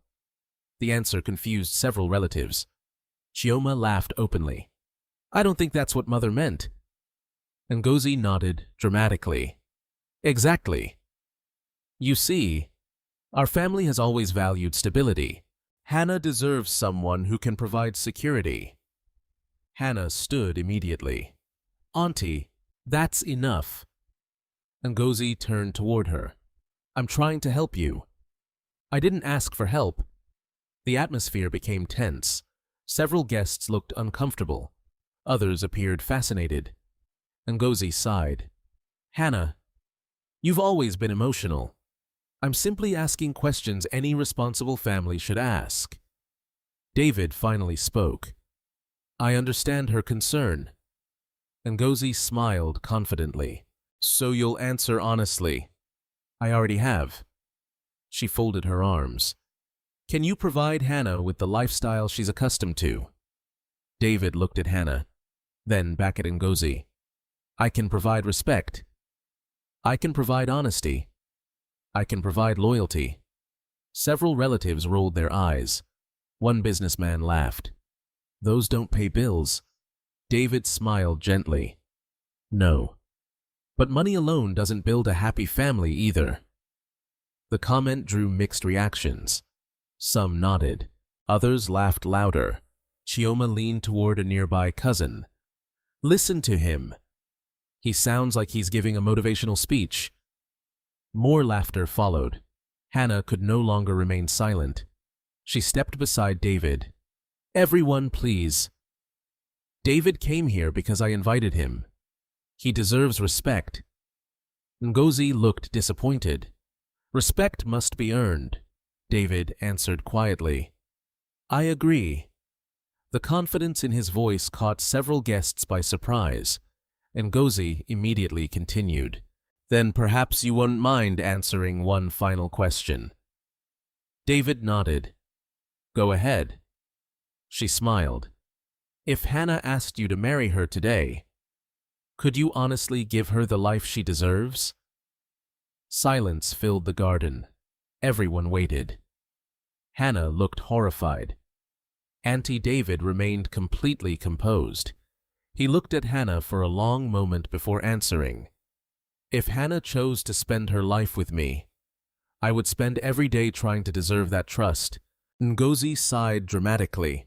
That wasn't my question. I know. My answer remains the same. The guests murmured among themselves. Several seemed disappointed that David refused to become angry. His calmness made mocking him unexpectedly difficult. Just then, an elderly gentleman seated near the front slowly stood. His name was Chief Adekunle Hassan, a respected retired educator whom many guests admired. He looked toward Ngozi. May I say something? Of course, Chief. The elderly man turned toward David. Young man, I've listened carefully. You've answered every insulting question with dignity. Then he looked toward the family. I've attended many gatherings. I've met wealthy men. I've met powerful men. I've met famous men. He paused. Character is much harder to find. The garden became silent once again. Chief Hassan continued. This young man has shown more humility in 10 minutes than many successful people display in an entire lifetime. Several guests lowered their eyes. Ngozi forced a smile. Chief, no one doubts his manners. I'm simply thinking about Hannah's future. The elderly man nodded. And perhaps you should also think about her happiness. A few guests quietly applauded. Others remained silent. For the first time that afternoon, the atmosphere shifted slightly. Not everyone agreed with Ngozi anymore. Seeing control slipping away, Chioma quickly stepped forward. If David truly loves Hannah, perhaps he should prove it. Ngozi looked interested. What do you suggest? Chioma smiled. Engagements are about commitment. She looked directly at David. Would you propose to Hannah today? The entire garden gasped. Hannah stared at her cousin in disbelief. What? Chioma shrugged. If your love is genuine. Why wait? Several relatives laughed. Others eagerly waited for David to refuse. They expected embarrassment, excuses, perhaps even an argument. Instead, David slowly reached into the inside pocket of his jacket. Hannah frowned in confusion. So did everyone else. David looked directly into Hannah's eyes. Without speaking, he removed a small velvet ring box. The laughter stopped instantly. Every face froze. David took one slow step forward, then another. Finally, he lowered himself onto one knee in front of Hannah. The entire garden fell into absolute silence. No one breathed. No one moved. Even Aunt Ngozi stood frozen, unable to believe what she was seeing. David gently opened the velvet box. Inside rested a beautiful diamond ring that sparkled beneath the afternoon sunlight. Looking into Hannah's eyes, he smiled. "Hannah Eze, I may not have told you everything about my life yet, but every word I've spoken to you has been true. You are the kindest woman I have ever known. You've taught children to dream. You've shown strangers compassion. You've reminded me that goodness still exists." He took a slow breath. "Will you marry me?" Around them, the entire Okafor family watched in stunned silence. None of them knew that within the next few minutes, everything they believed about the quiet man kneeling before Hannah was about to change forever. For several long seconds, no one in the garden spoke. The only sound came from the gentle breeze moving through the rows of white flowers surrounding the celebration. David Attawale remained on one knee, holding the open velvet ring box with complete calm. His eyes never left Hannah. Around them, dozens of relatives stood frozen. Some looked shocked, others looked amused. A few waited impatiently for Hannah to reject him. Hannah herself could barely breathe. She had never expected this moment, not here, not in front of so many people. Tears slowly filled her eyes. "David!" Her voice trembled. "You surprised me." He smiled gently. "I know." She looked at the diamond ring. It was elegant without being extravagant, beautiful without appearing designed to impress. Then she looked back into his eyes. For weeks, she had watched him comfort frightened children, help strangers without expecting praise, and treat every person with quiet respect. She realized she had never once doubted his character. The only thing she did not know was why he believed she deserved someone like him. A tear rolled down her cheek. "Yes?" The single word echoed through the silent garden. "I'll marry you." A smile spread across David's face. He carefully slipped the ring onto her finger before standing. The moment he rose, Hannah wrapped her arms around him. The guests remained silent for another brief moment. Then scattered applause began from a few elderly relatives and several family friends. Chief Adekunle Hassan smiled warmly as he clapped. "Congratulations." A handful of guests joined him. Others remained motionless. Chioma stared in disbelief. She had expected embarrassment. She had expected David to refuse. Instead, the proposal had transformed the entire atmosphere. Aunt Ngozi forced herself to smile. "Well, that was certainly unexpected." Her words sounded pleasant, but her expression revealed growing frustration. She had planned a public humiliation. Instead, people were congratulating the couple. She quickly stepped forward. "Hannah, my dear, I'm happy you found someone." She paused. "But before everyone becomes too emotional, perhaps there are still a few practical matters worth discussing."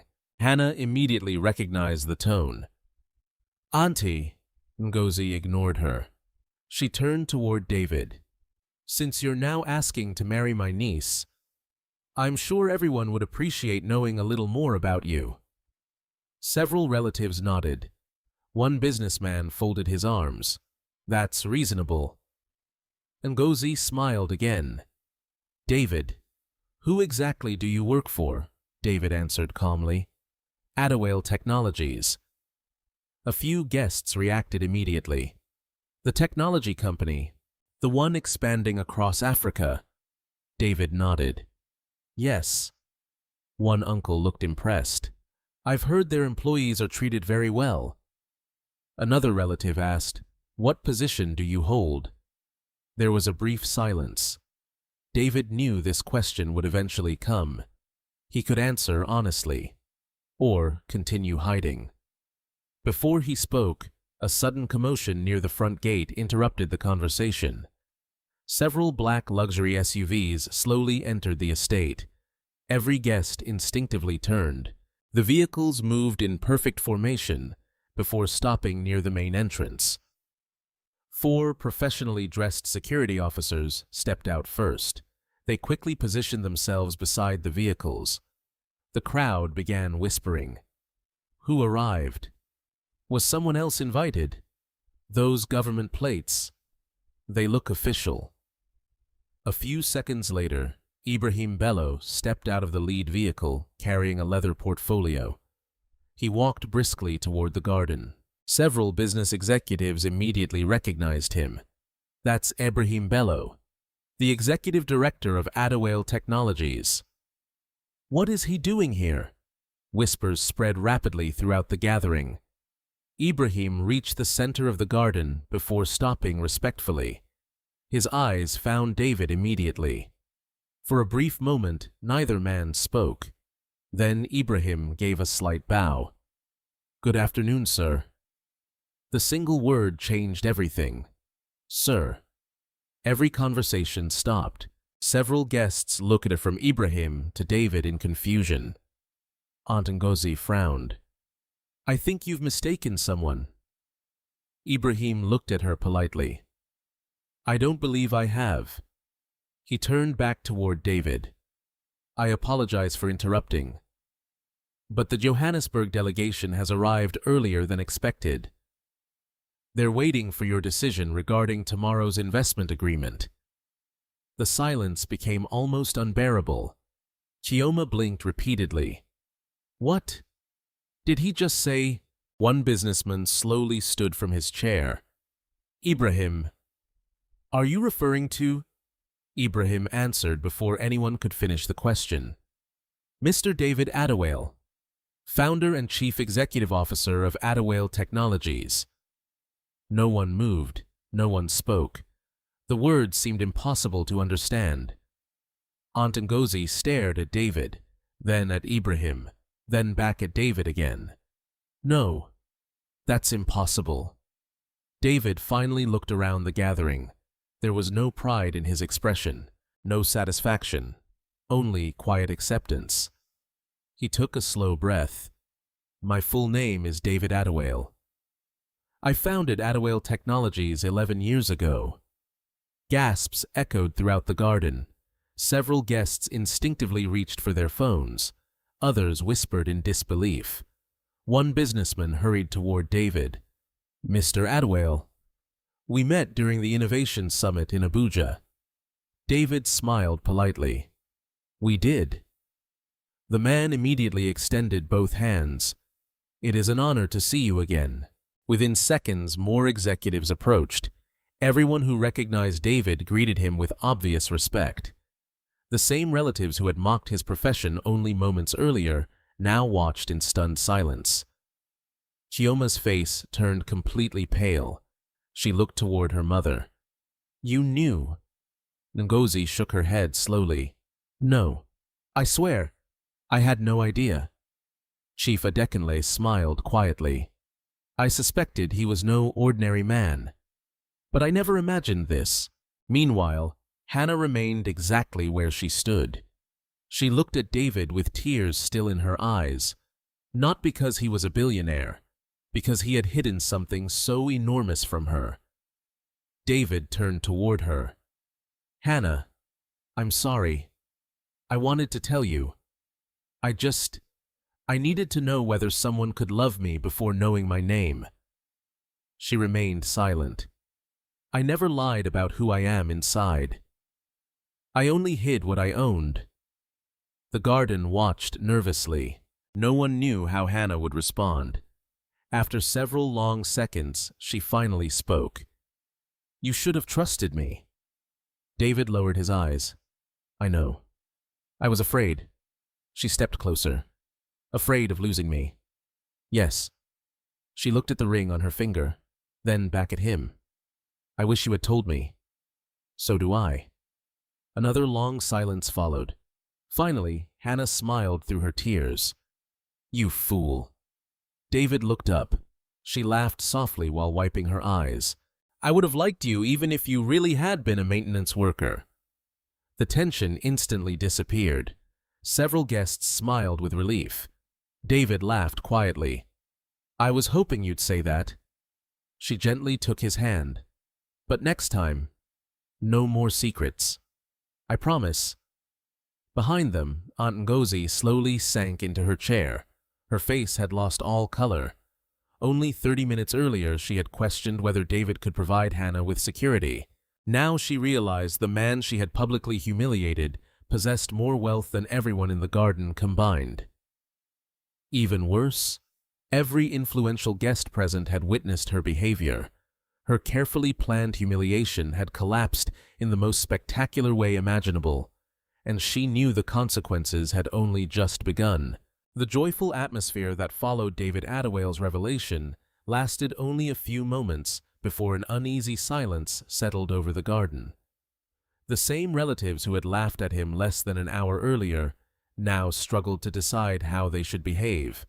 Some avoided eye contact, others forced nervous smiles.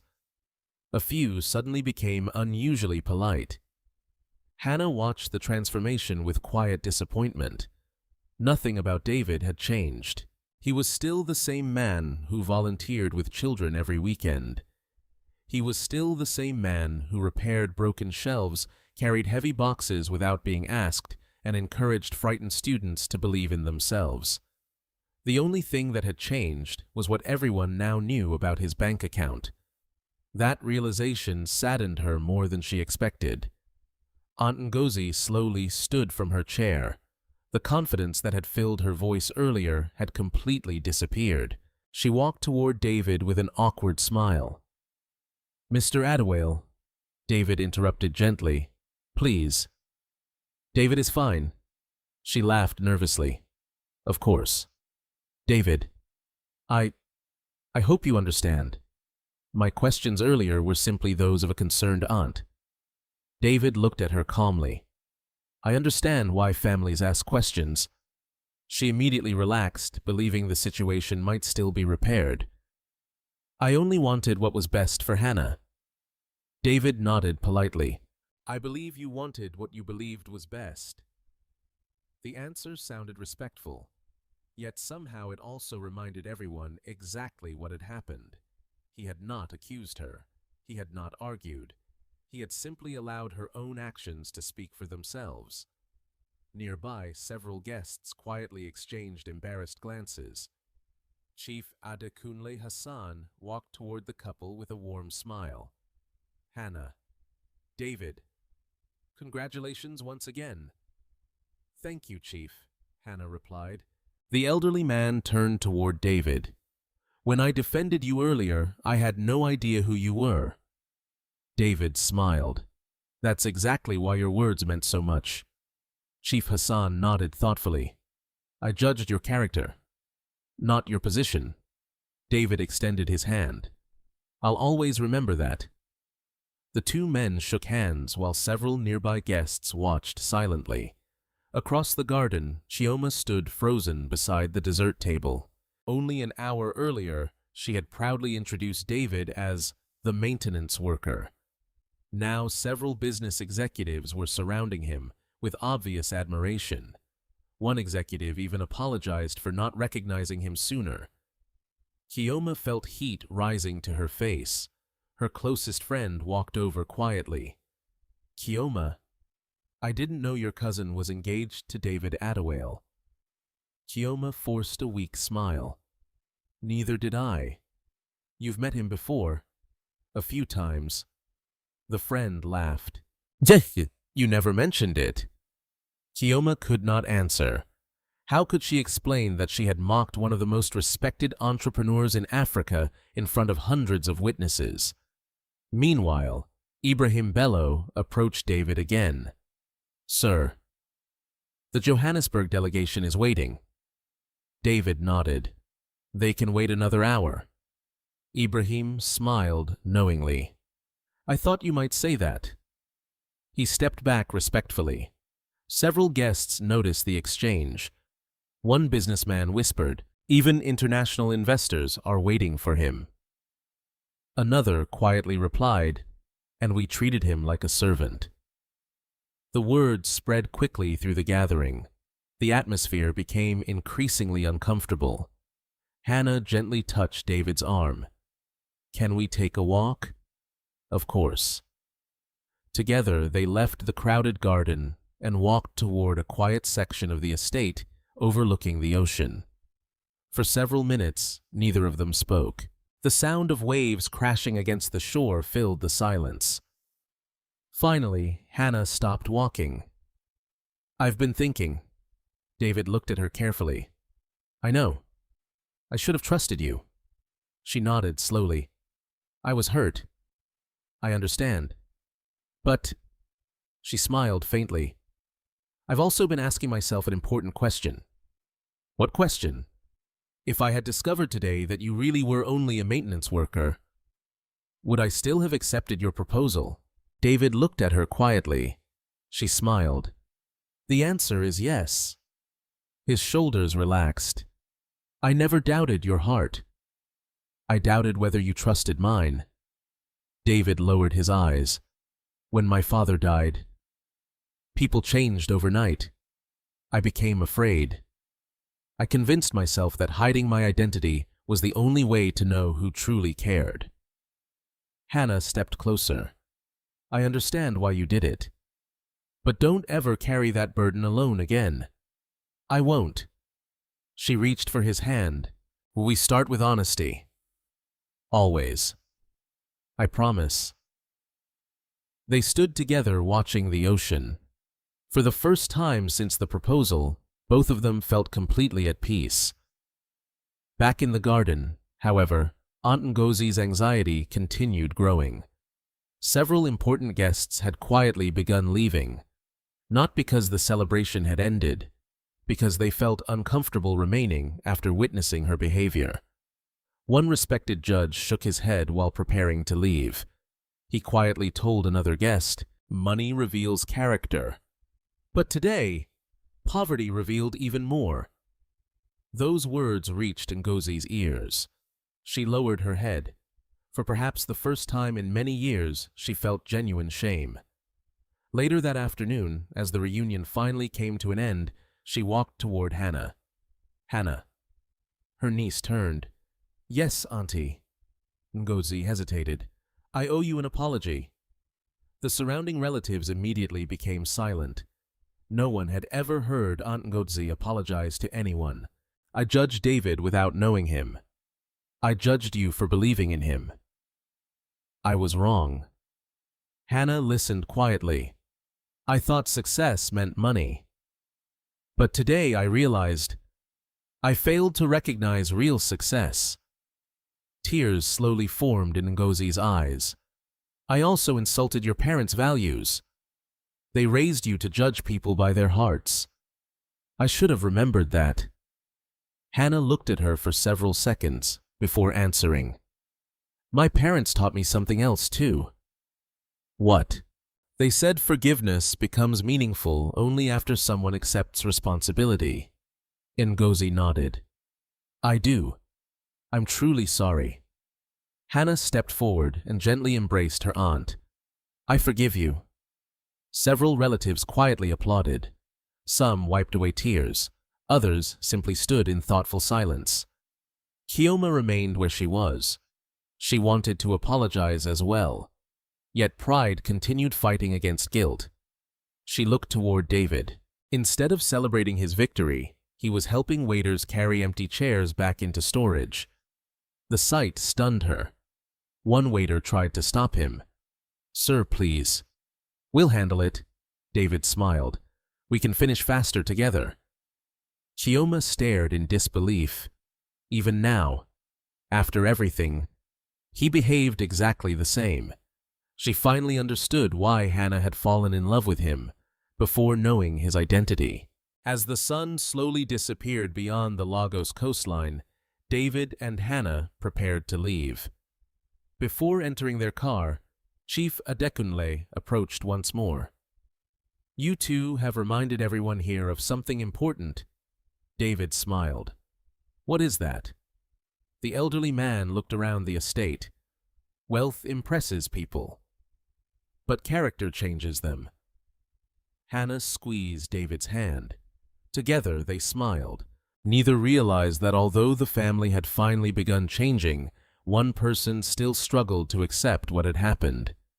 Deep inside, Kioma's pride had not yet completely surrendered, and one final decision remained before every broken relationship in the family could truly heal. Several weeks passed after the unforgettable family reunion, but the story of what had happened inside the Okafor estate spread throughout Lagos far faster than anyone expected. People did not talk about David Adewale's fortune. They talked about the way he had remained calm while being insulted. They talked about Hannah refusing to judge a man by his income.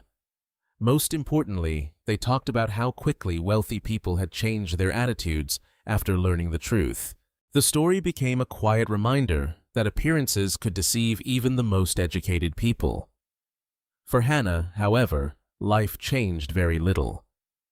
On Monday morning, she was back at the community library before sunrise, arranging books and preparing reading materials for the children. When Samuel ran through the front door, he noticed the engagement ring immediately. His eyes grew wide. "Miss Hannah, you really got married?" She laughed. "Not yet." "But you said yes." "I did." The little boy grinned from ear to ear.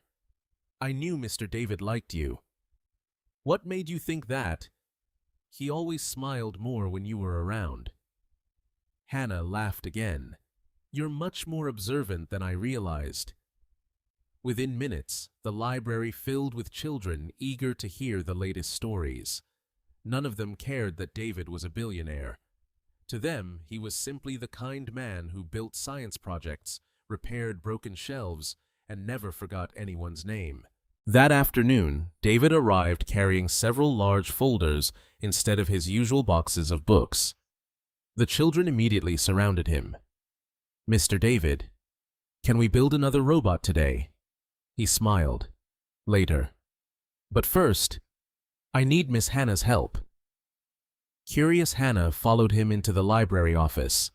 David placed the folders on the table. "I've been thinking." "About what?" "The children." She smiled. "You think about them all the time." "I do. But now, I want to do something bigger." He opened the first folder. Inside were architectural drawings. Hannah leaned closer. "What is this?" "A proposal. For a new community learning center." She looked at him in surprise. "It will include a modern library, a science laboratory, a computer center, free internet, after-school tutoring, and scholarship programs." Hannah stared silently at the drawings. "It's beautiful." David nodded. "But there's one condition." She looked up. "What condition?" "I don't want my name on the building." She smiled knowingly. "Of course you don't." "I want it named after your parents." For a moment, Hannah could not speak. She looked down at the plans again.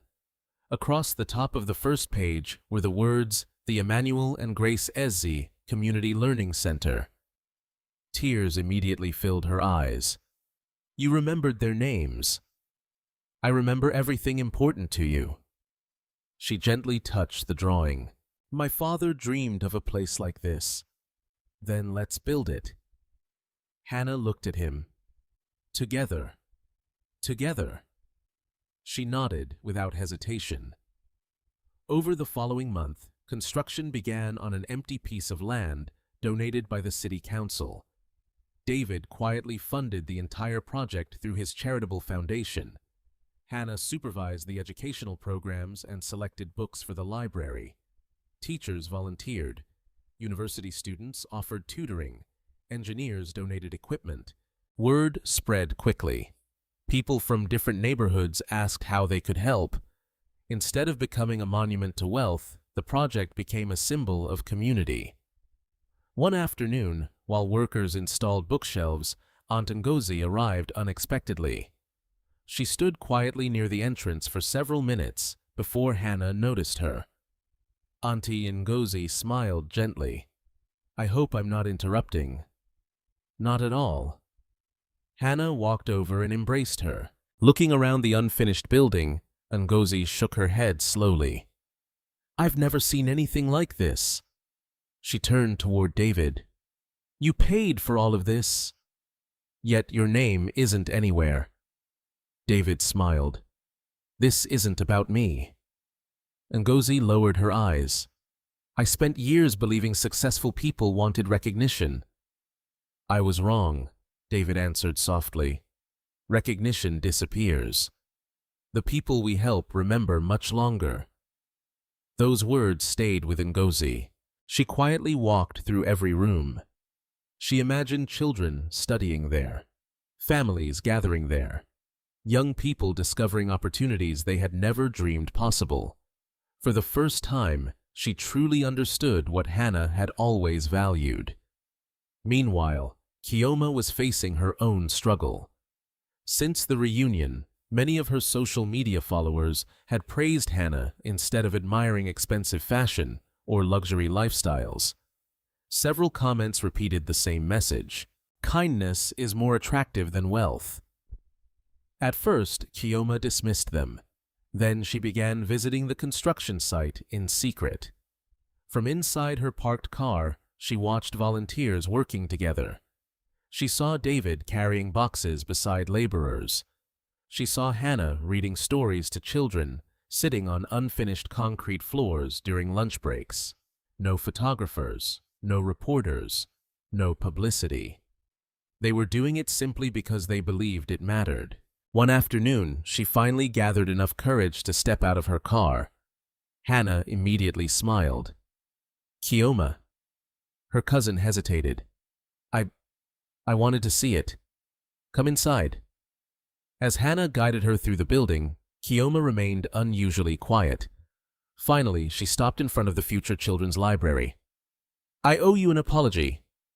Hannah looked at her. "I know Aunt Ngozi already apologized." "This one is different." Kioma took a deep breath. "I spent years chasing attention. I measured people by the clothes they wore, the cars they drove, the restaurants they visited." She laughed bitterly. "I had thousands of followers. But somehow, I stopped seeing people." Hannah gently placed a hand on her shoulder. "You can always choose differently." "I want to. I just don't know where to begin." At that moment, several children entered carrying donated books. One little girl accidentally dropped an entire stack. Without thinking, Kioma bent down and helped gather them. The children smiled. "Thank you." Something inside her softened. It was a small moment, but for the first time in years, she helped someone without expecting anyone to notice. David watched quietly from across the room. He smiled. People truly could change. A week later, the Community Learning Center officially opened. Hundreds of families attended the ceremony. Teachers, students, volunteers, local leaders, business executives. Everyone gathered beneath colorful banners outside the beautiful new building. When the ribbon-cutting ceremony ended, applause echoed through the neighborhood. Children rushed inside, laughing, as they explored shelves filled with thousands of new books. Computer rooms quickly filled with excited students. Science laboratories welcomed their first classes. Watching the joyful scene, Hannah turned toward David. "My parents would have loved this." David smiled. "I think they're already proud." She slipped her hand into his. "So am I." Together they watched dozens of children run toward futures that suddenly seemed much brighter. Neither of them realized that one final celebration still remained. Not a celebration of wealth, not a celebration of success, but a celebration of love, forgiveness, and a family finally learning what truly mattered. 3 months after the Emmanuel and Grace Eze Community Learning Center opened its doors, It had already become one of the busiest educational centers in Lagos. Children arrived before school to read. Teenagers stayed after class to prepare for university entrance examinations. Parents attended evening literacy programs. Retired teachers volunteered as mentors. The building was alive from sunrise until late evening. Every room reflected the dream Hannah's parents had once shared with their daughter. Yet, very few visitors knew who had financed the project. At David's request, no large plaques displayed his name. The only inscription near the entrance read, "Education is the greatest gift we can leave to the next generation." Those words belonged to Hannah Eze. Hannah often paused to read them before beginning each day. One Monday morning, Mrs. Adebayo entered the library carrying an official envelope. "Hannah, I think you'll want to see this." Hannah opened the envelope carefully. Inside was an invitation from the Lagos Education Partnership Council. They were organizing an annual conference honoring individuals and organizations that had made extraordinary contributions to education. The Emmanuel and Grace Eze Community Learning Center had been selected to receive the Community Impact Award. Hannah looked up in surprise. "We've only been open for 3 months." Mrs. Adebayo smiled. "And you've already changed hundreds of lives." David entered the office a few minutes later, carrying several donated science kits. "What did I miss?" Hannah handed him the invitation. He read it quietly before smiling. "This belongs to everyone. It belongs to you, too." He gently shook his head. "It belongs to the children." The award ceremony was scheduled for the following Saturday at one of Lagos's largest convention centers. Representatives from schools, universities, charitable organizations, and government agencies would all attend. News of the award quickly spread. Reporters requested interviews. Television stations asked to film documentaries about the Learning Center. David politely declined every request involving himself. If they want a story, he told the organizers, tell the children's story. By Saturday afternoon, the convention hall was filled with nearly 1,000 guests. Large screens displayed photographs of community projects from across Nigeria. Teachers, principals, volunteers, and education advocates greeted one another warmly. When Hannah entered wearing a simple navy blue dress, several people immediately recognized her. Many walked over to congratulate her. David accompanied her in a dark blue suit, elegant but understated. Unlike previous public events, everyone now knew exactly who he was. Yet he greeted every person with the same quiet humility. He thanked security guards. He shook hands with volunteers. He patiently spoke with young students who nervously asked for photographs. Watching him, Hannah smiled. Money had never changed him. The ceremony began with speeches celebrating education innovation and community service.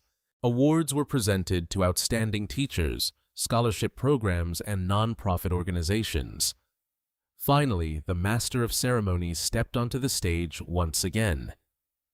Our final Community Impact Award recognizes a project that has transformed educational opportunities for hundreds of families in an incredibly short time.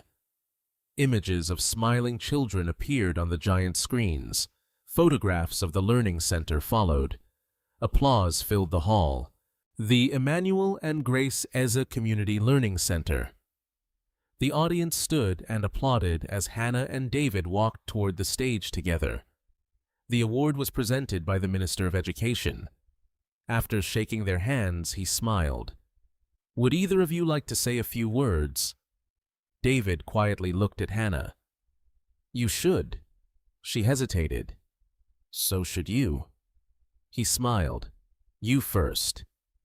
Hannah stepped toward the podium. Looking across the enormous audience, she suddenly remembered the frightened young woman who had once sat alone at family gatherings, wondering whether she would ever be enough. Now she stood before hundreds of educators, not because she had become wealthy, because she had remained faithful to what she believed. She took a slow breath. When I was a little girl, she began, my father used to bring home one book every birthday. Our family didn't have much money, but he always said that knowledge could open doors no amount of wealth could unlock. The audience listened quietly. My mother spent her life caring for patients who often couldn't repay her. She taught me that kindness is never wasted. Hannah smiled softly. This learning center carries their names because every child who walks through those doors continues their legacy.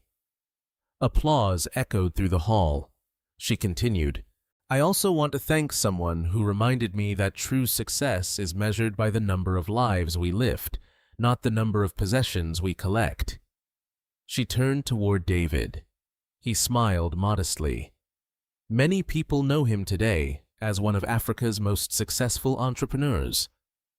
I know him as the man who never walked past a child who needed encouragement. The audience applauded again. David looked slightly embarrassed by the attention.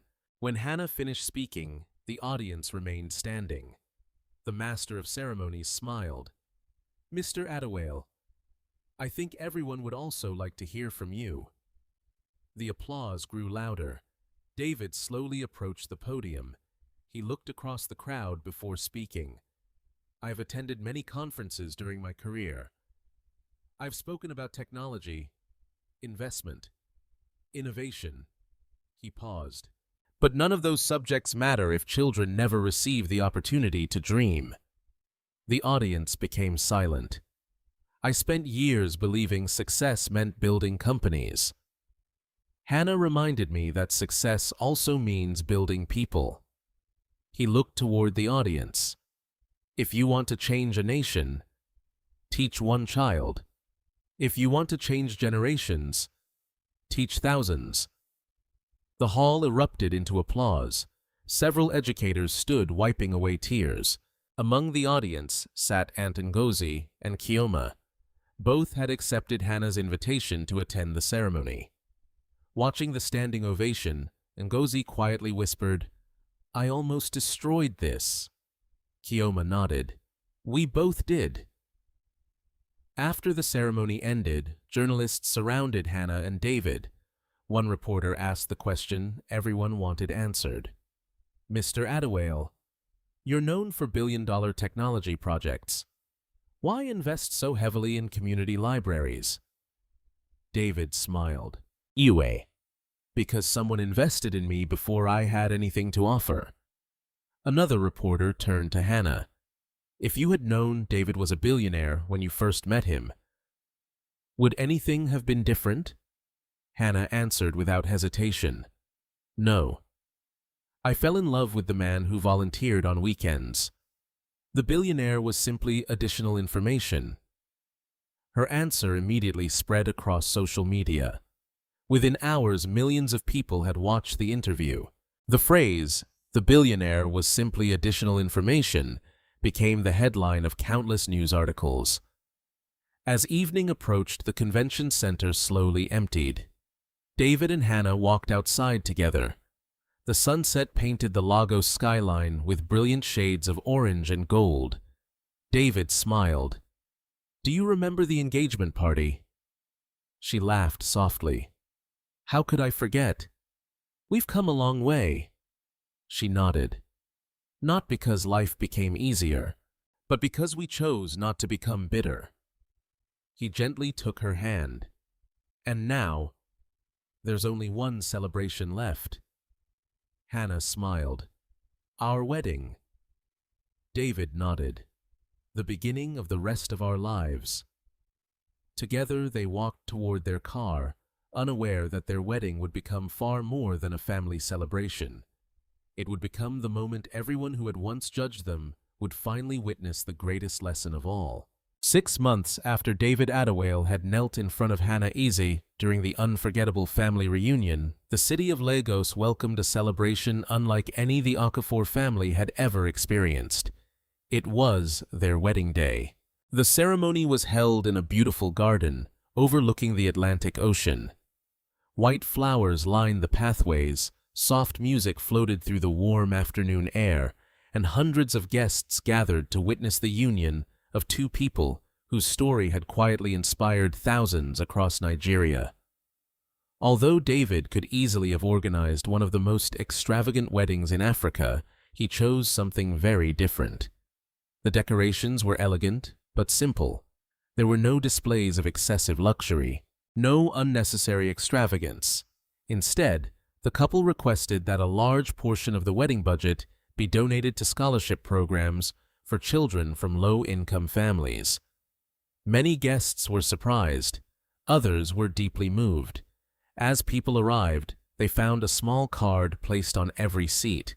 It read, "The greatest gift you can give us today is to help another child discover the power of education." Beside each card was information explaining how guests could contribute to the scholarship fund instead of purchasing expensive wedding gifts.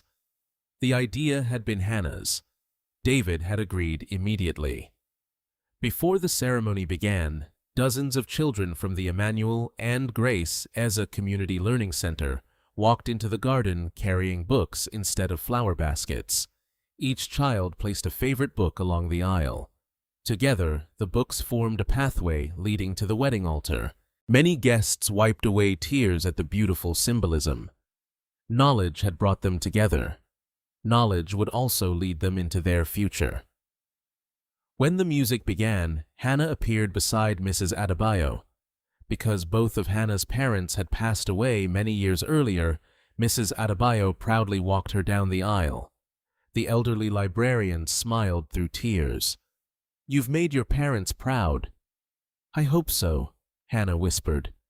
"I know so." At the altar, David watched Hannah approach with quiet admiration. He remembered the frightened woman standing alone during Kioma's engagement party, the woman who had silently endured humiliation without allowing bitterness to enter her heart.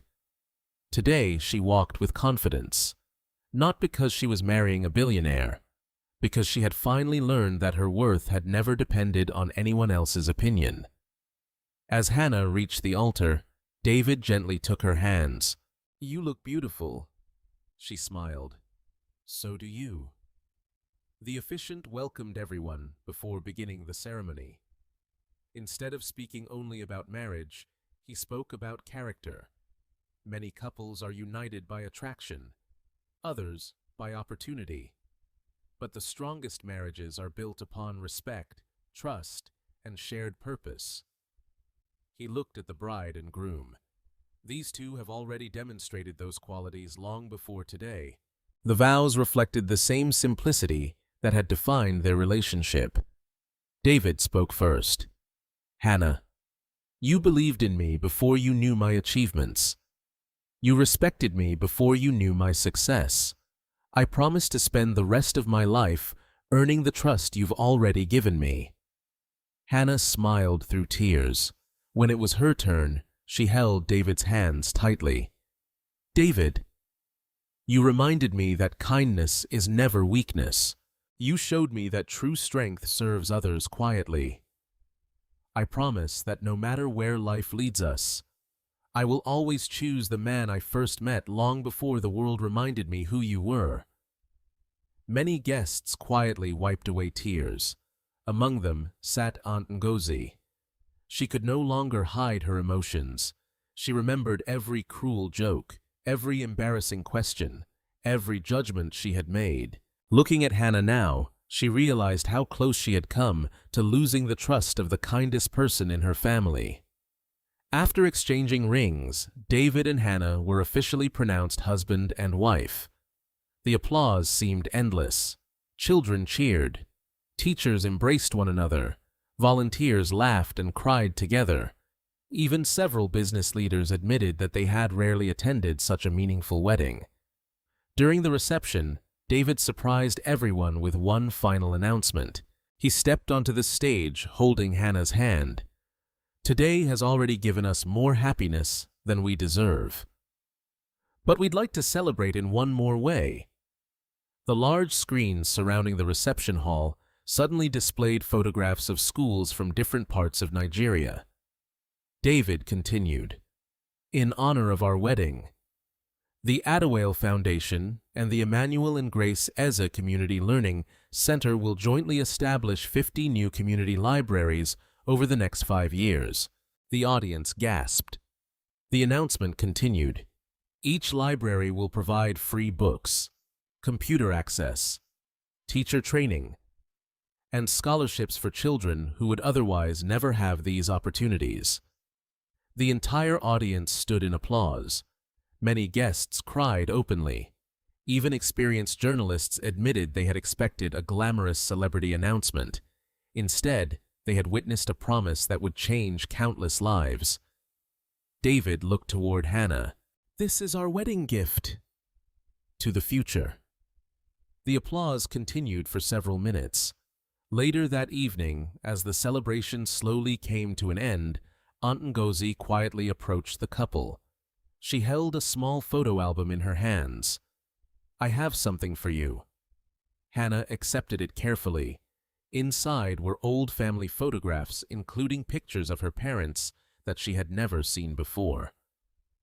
"I found these while cleaning the attic." Ngozi smiled sadly. "I should have given them to you years ago." Hannah hugged her tightly. "Thank you. I'll treasure them." Kioma stepped forward next. "I've also made a decision." Everyone looked at her. "I'm closing several of my luxury promotion accounts. I want to use my platform differently." David smiled. "How?" "I've started a campaign encouraging successful professionals to mentor children in underserved communities." Hannah's eyes brightened. "That's wonderful." Kioma laughed. "I finally realized something. Followers disappear, but helping someone change their life lasts forever." As the evening drew to a close, David and Hannah slipped away from the reception for a few quiet moments overlooking the ocean. The waves rolled gently beneath the moonlight. Neither spoke immediately. Finally, Hannah smiled. "Do you ever think about the day we met?" "Every day." "What if you had never walked toward me at Kioma's engagement party?" David looked at her. "I would have regretted it for the rest of my life." She rested her head against his shoulder.